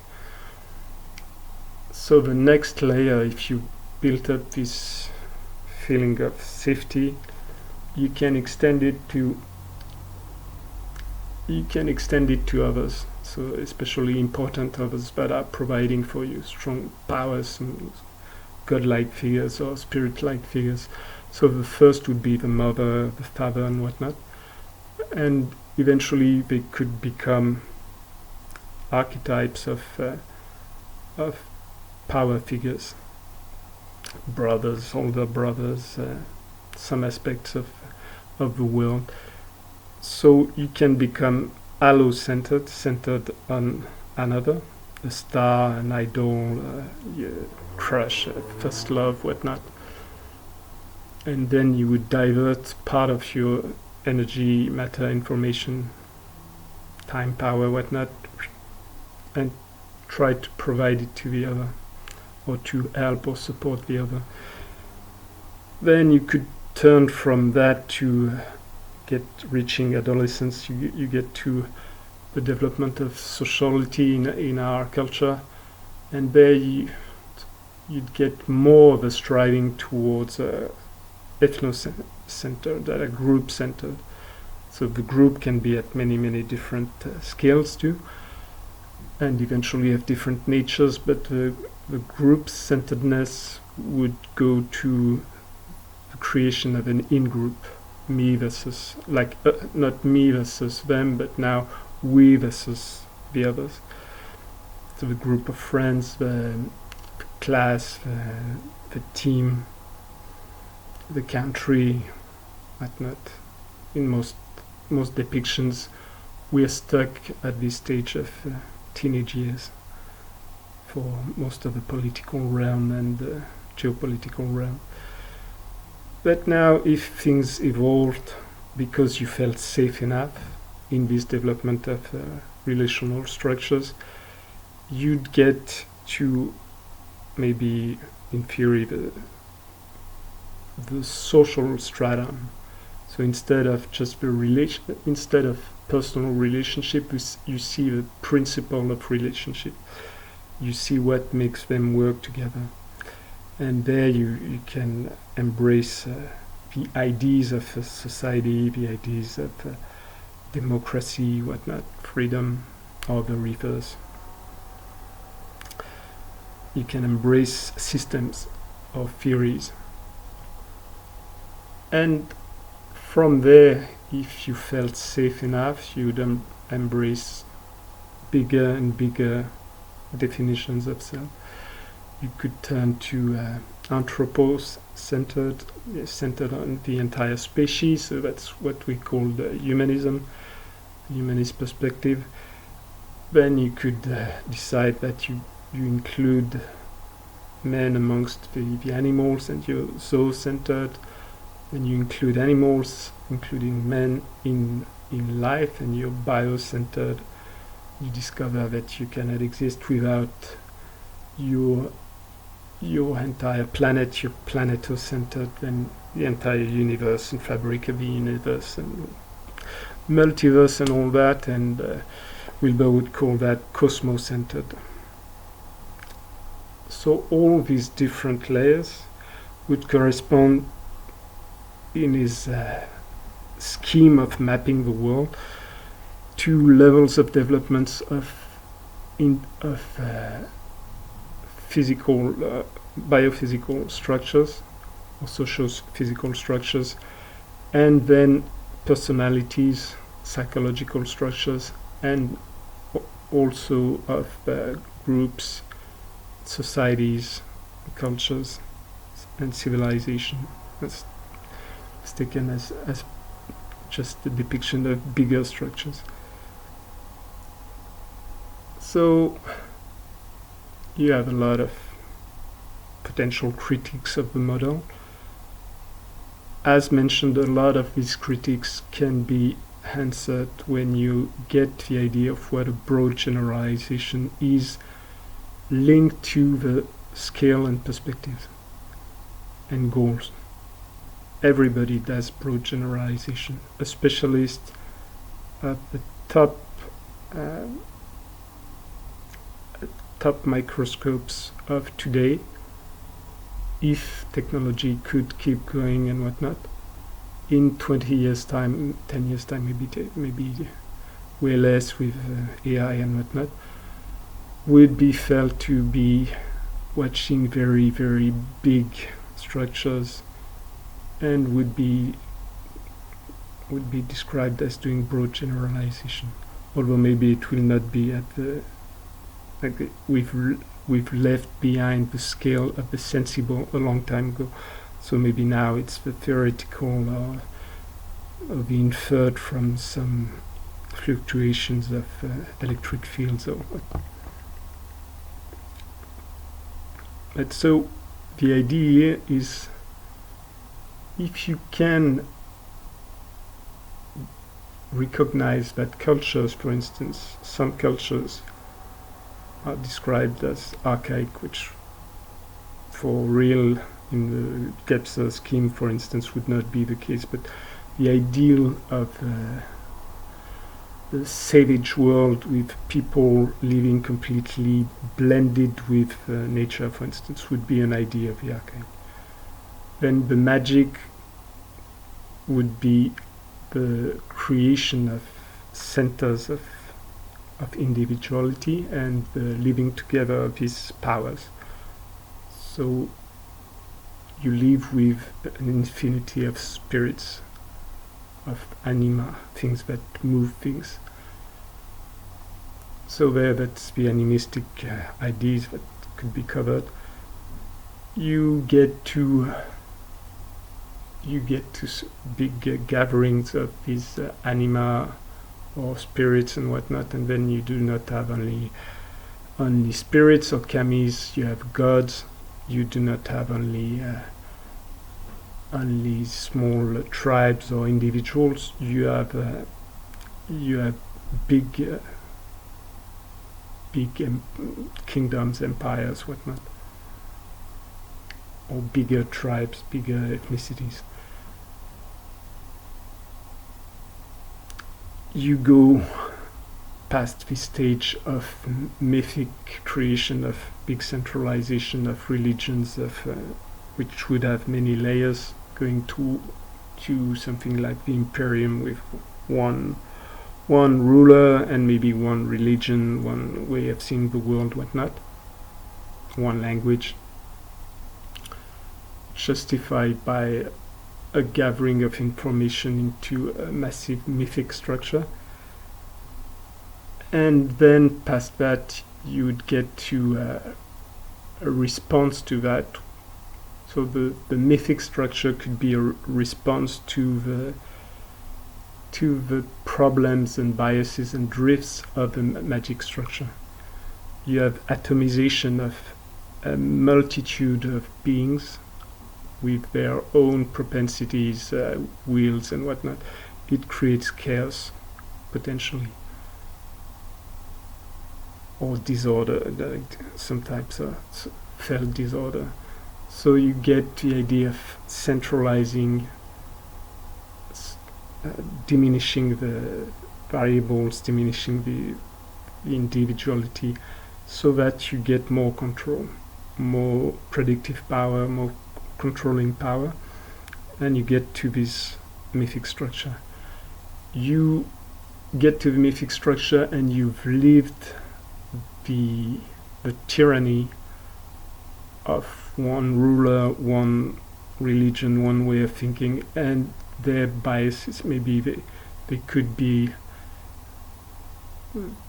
while correcting the drifts and biases and mistakes and excesses of a previous move or previous situation, the centralization would bring order, would bring unity, would bring ease of moving around, connectivity, whatnot, ability to communicate, to trade together. It would bring many things that could be deemed positive. The more it stays without diversity to compensate for its for the secondary effects of its good aspects, the more it will pile its refuse, its collaterals, its mistakes or its excesses, biases, drifts, dead angles and whatnot. So unavoidably, and the bike is falling sideways to one side, you find the movement that's going the other way around, and it brings you back to optimal position, but you do not see it, and you keep going because you've defined that the move you used is the best. The tools or the entities you used are the only ones good, because the other one will bring you back to what you tried to get away from. So you get to the top, and then you keep going, and then you fall to the other side. And now you'll need to find either to remember what you had prior, or to find a new way, including some of the direction of what you had prior, because the movement has changed too.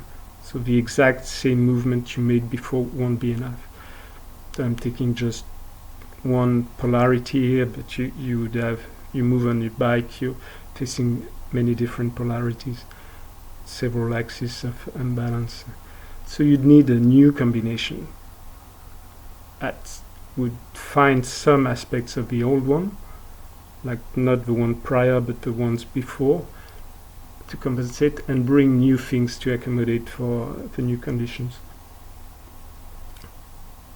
And so you go back towards the middle, but there again, if you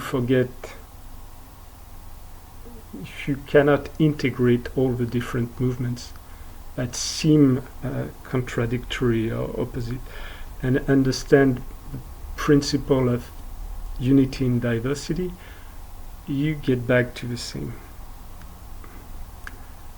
You get back to unbalance in the other way, and then you need to find another one. So that succession of stages in some ways can be read as just this: falling one side, trying to recover, falling another side, trying to recover, and each time you're trying to compensate for the perceived negative effects or after effects of secondary effects of the previous era. So when you get back on track, you get a short golden age, and then excesses try to start to show up.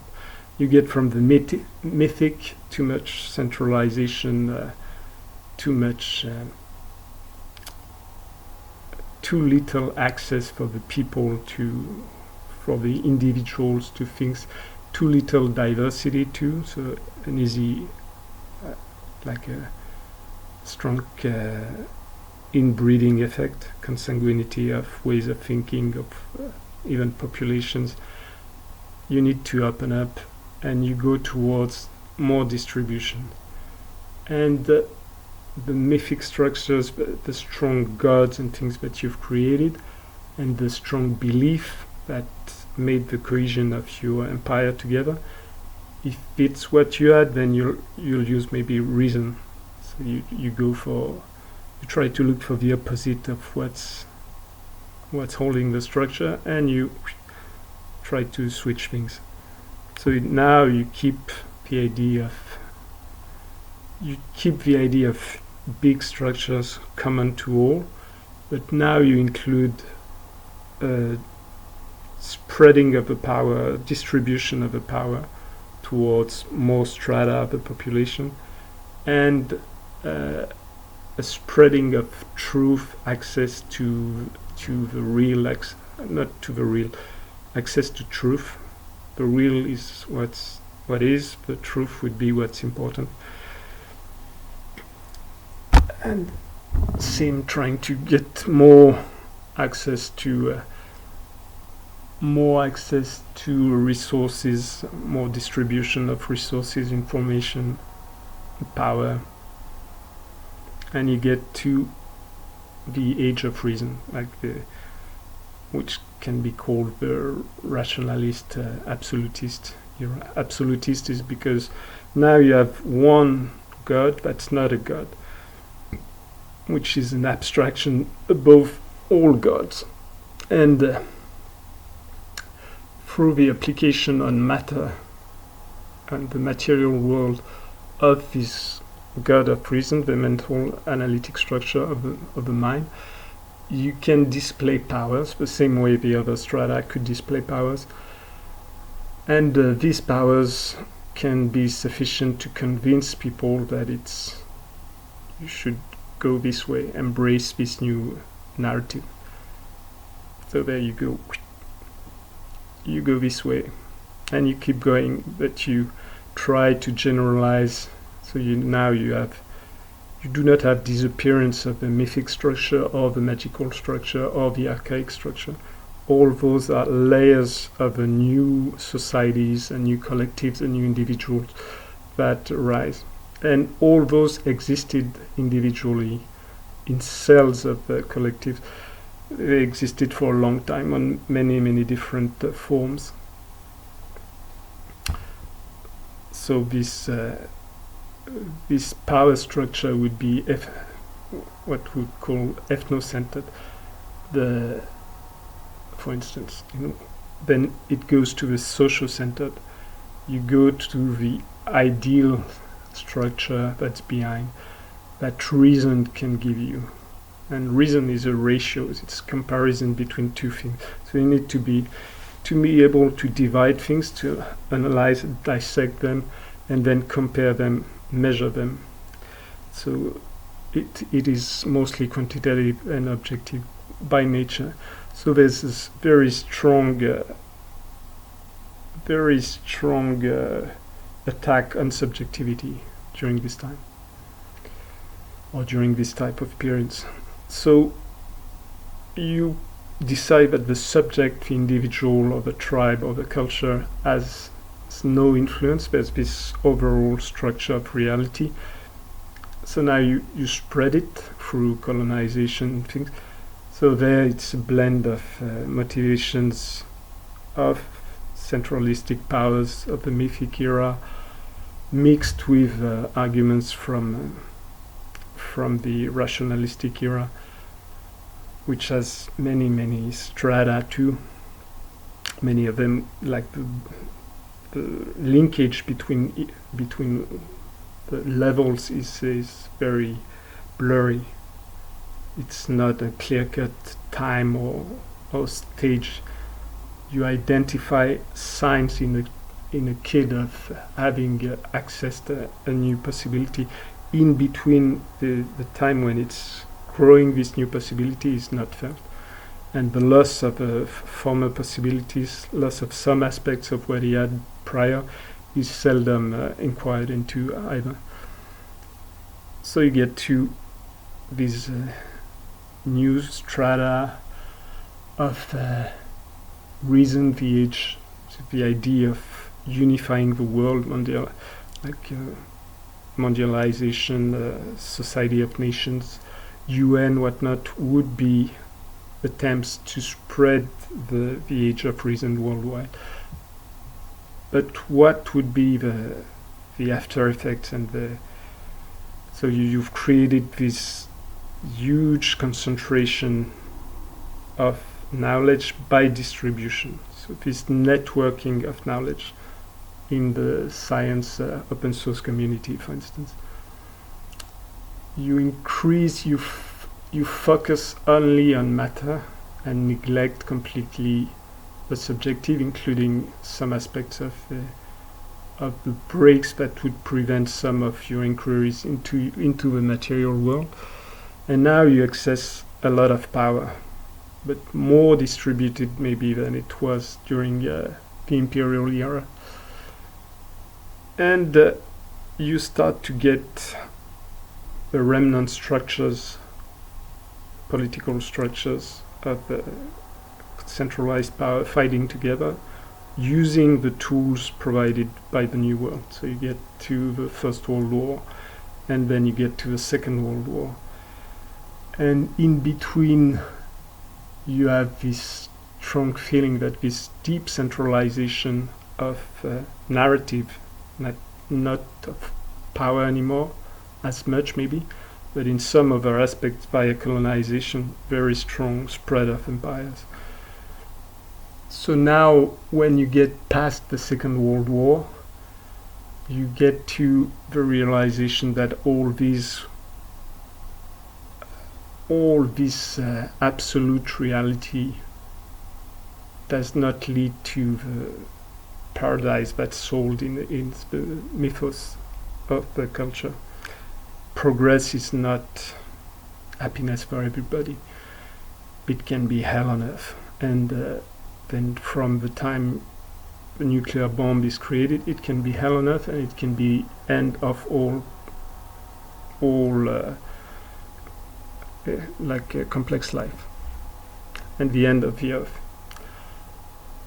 So there you go to an attempt to correct once again the failings and fallings of the prior era by destroying its absolutism, by showing that it is not without biases, it is not without mistakes and whatnot. So you see that in science, you see that in philosophy, you see that in the culture.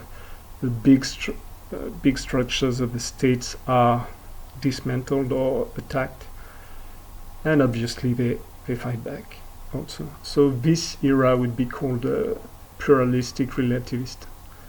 So pluralistic because from the oneness of the mondialized and unified world of reason, you go to hear the plural voices that were silenced,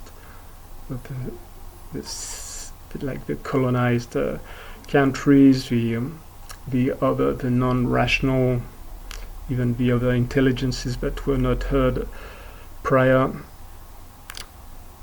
and relativistic because you decide that there's no absolutism viable. You've seen the damage of absolutism.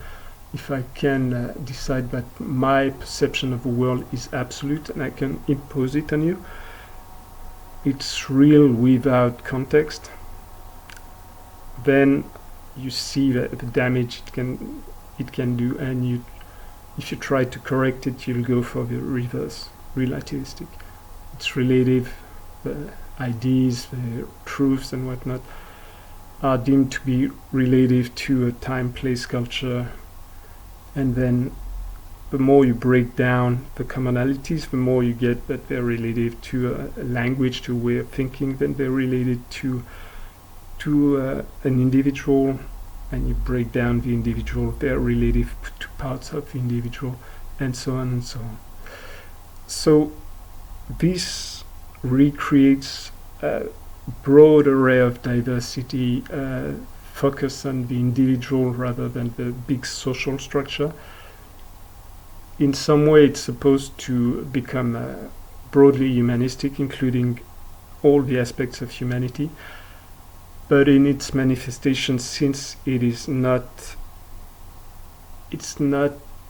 making all the other strata disappear, and it's not static, it doesn't stay at its peak, it keeps its impetus. So it goes to what the critique that's articulated now against wokeism and things like this. It gets to a fragmentation, a disintegration of all points of view. My reality is relative to me, then I can enforce my own rules. And then at one stage it would break down the idea of a common lived experience, common reality, common field of value. So strong attack against it, and Wilber's so strong attack against it from the structures that felt attacked by it previously, like the big structure from the mythic era and from the rationalist era, and at the same time advent of the new movement. There's not one movement, but say one big approach would be the integral. The integral is an answer to the atomization of individual units into the pluralist relativistic. And it's an attempt not to do the same as before, but to integrate, include, and transcend. The only problem, who decides? So integral is trying to reunite all points of view, all under the banner of integral. But this is for people taking the pluralist relativistic view, and people who did develop that due to the oppressions they lived as minorities, as silenced voices into the monochord exclamation of the absolutist rationalist era, or the previous era. These people will see the integral as another unified dominion. So it's seen as another type of absolutism. In the same way Wilber will criticize what he calls the green, like the pluralist relativistic. The green it criticizes it mostly because it's perceived as the strongest break and opposition to what he would call the rise of the integral, and rightly so, because the pluralist relativistic, like the postmodern take, is prior to all these movements going towards the integral. Oftentimes they interweave together. The border between them is very blurry at the edges. But since the integral is trying to correct some aspects of this, the idea of correction is in many ways pointing at flaws, seeing how we're brought up and our education and culture, pointing at flaws elicits direct response of defense. And you try to shift back, fight back. So fighting back the integral is very easy. You can say that it's a mishmash. You can say that it's too generalized, non-applicable. You can say all the things that are said time and time again, and which in many parts are true. Like the critics of the pluralistic relativistic era by the prior era of the big commonality of the one world, one religion, science, one culture, one type of economy, whatnot.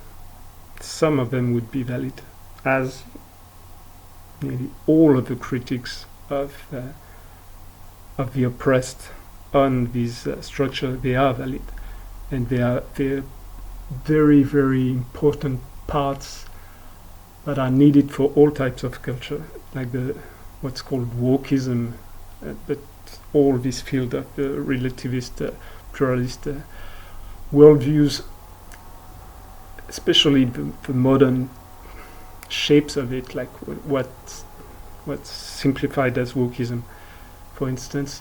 So it's the idea of being awake to the state of the oppressed, and eventually to the oppression as a fact of the world. So as a perspective, it asks us to understand what the effect of what we do on the things we do it on. So you have a sentence by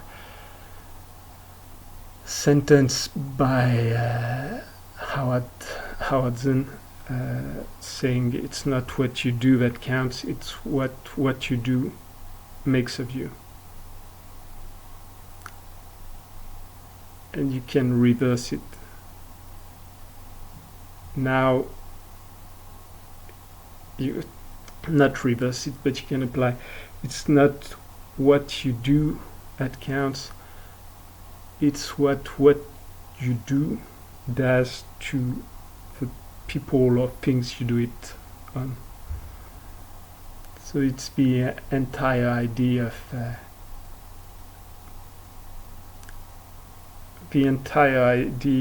of the application of movement, the tracks you're creating, the imprints you're creating on the earth. You're shaping the world one way. You're saying to someone you're a slave. The first one hearing that is you. You're shaping your own world with the idea that you could be a slave, because you will have to defend against the people you turned into slaves, or they will reverse the roles. So it goes into many depths, but that's the current approach. The integral is this attempt to take all these ways of being, all these ways of thinking, and mapping them together, and eventually trying to embrace them and link them to their functions. So you go back to a very violent world, which happens now due to rarifications of resources linked to the type of consumption that we had. So we do not change the core of it, but we get back to power structures and the big mythos of the strong father, the empire, the emperor, the big people, big dad. And we feed more the magical, we feed more the mythical in all their different layers. We feed more the absolutist, relativist, which is still the dominant religion, meaning the common narrative tying things together now. So now it's under strong attack with a revival of all the structures that were attacked or broken by it. And so you have what's called the culture wars. The integral is an attempt at correcting this. The integral is not the peak. There's no peak. So past the integral, you have what Wilber calls the post-integral, that he sees in deeper works like, Aurobindo or Steiner or whatnot. So many people will attack this bias of spiritualization. So the idea is, if you're stuck in small definitions of self, there's no way to.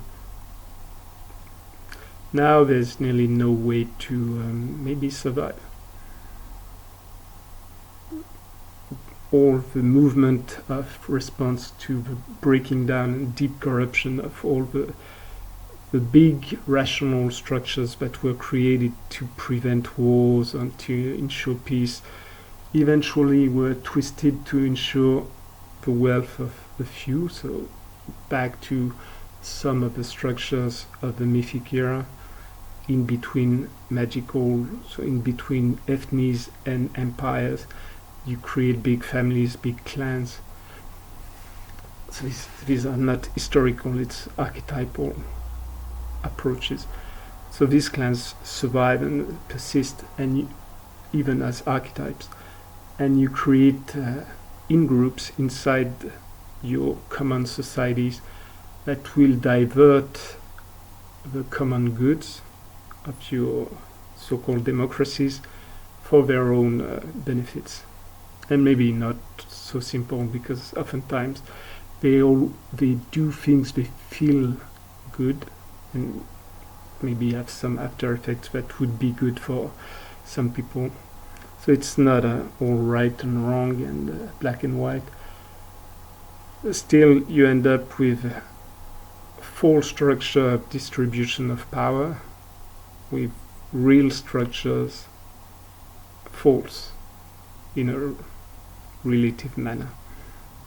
Partially false structures of distribution. Real structure if you compare to prior to the revolution, for instance. But now the integral itself does not take into account maybe what's beyond. So you see some aspects of the integral now in trying to expand humanism to all life, first to animal rights and whatnot, animal life, then to all life on Earth, because humanity is a cell or a function or a system of life. But if the greater organism dies, humanity dies directly. So there's all this logic of you need to ensure the safety of your component parts, your microbiota, the people and things that are smaller and weaker than you, which provide the supporting ground. You do not feel or think about it. You do not ask a stone if it wants to be moved. But past the point, if you do not want some after effects, you would need to expand your care and your awareness to everything. It's this anatta again. There's no clear-cut place that you can call I that's not linked to all that exists. So this as an absolutist universalist idea, which you find in many approaches of, say, the pluralistic, relativistic, is fed. So the people who developed it, they were born in the rationalistic absolutist era. So they do not take the pluralistic, relativist view and apply it to their own views. They use the idea of a common existence of reason and truth, unified truth proved by science and whatnot. They try to use it to explain and demonstrate pluralist relativism. As a philosophical ploy, it is weak and it's attacked. So for instance, that's Wilber's critique. He doesn't see, most likely he sees, but being under attack himself for a stretch, polarized people. And so part of the integral world now is sort of in games fighting the pluralist relativistic, especially all that's perceived as the woke era and all that. And at the same time, it's sort of being fought by more unified rationalistic, which do not see the idea of validating all structures, all points of view as equals. They obviously do not see it as a valid idea. And beyond that, you go to the post-integral would be transcendental and whatnot, where it goes beyond material definition of existence to include other levels and whatnot. And it's woven into society in all esotericism and whatnot. At the same time, it's very, very, very close and very far-fetched for many people. people live in the stories of their era. Attacking these constructive stories of the identities is very dangerous. Attacking frontally. There's no known way to do it otherwise. Few people change drastically. So now the integral right now is sort of stuck in this in-between. Some aspects will try to rejoin some of the mythical structures that are reappearing very fast, like the Trump era, all the rise of extreme right wings worldwide is a contraction. That's a sort of idea. If we lose things because we open up and we get more people inside stealing from us or whatnot, the idea of feeling attacked, then you get this feeling, okay, let's close up, let's split, let's break down, let's isolate. The COVID was a massive crux, massive test of this, and it's a failed test. Instead of striving for more unity, more connection, collective structure broke down into hovering, name giving and whatnot. So that's the end for now, and we'll get back next time to delve into the integral philosophies, more like formscapes and whatnot.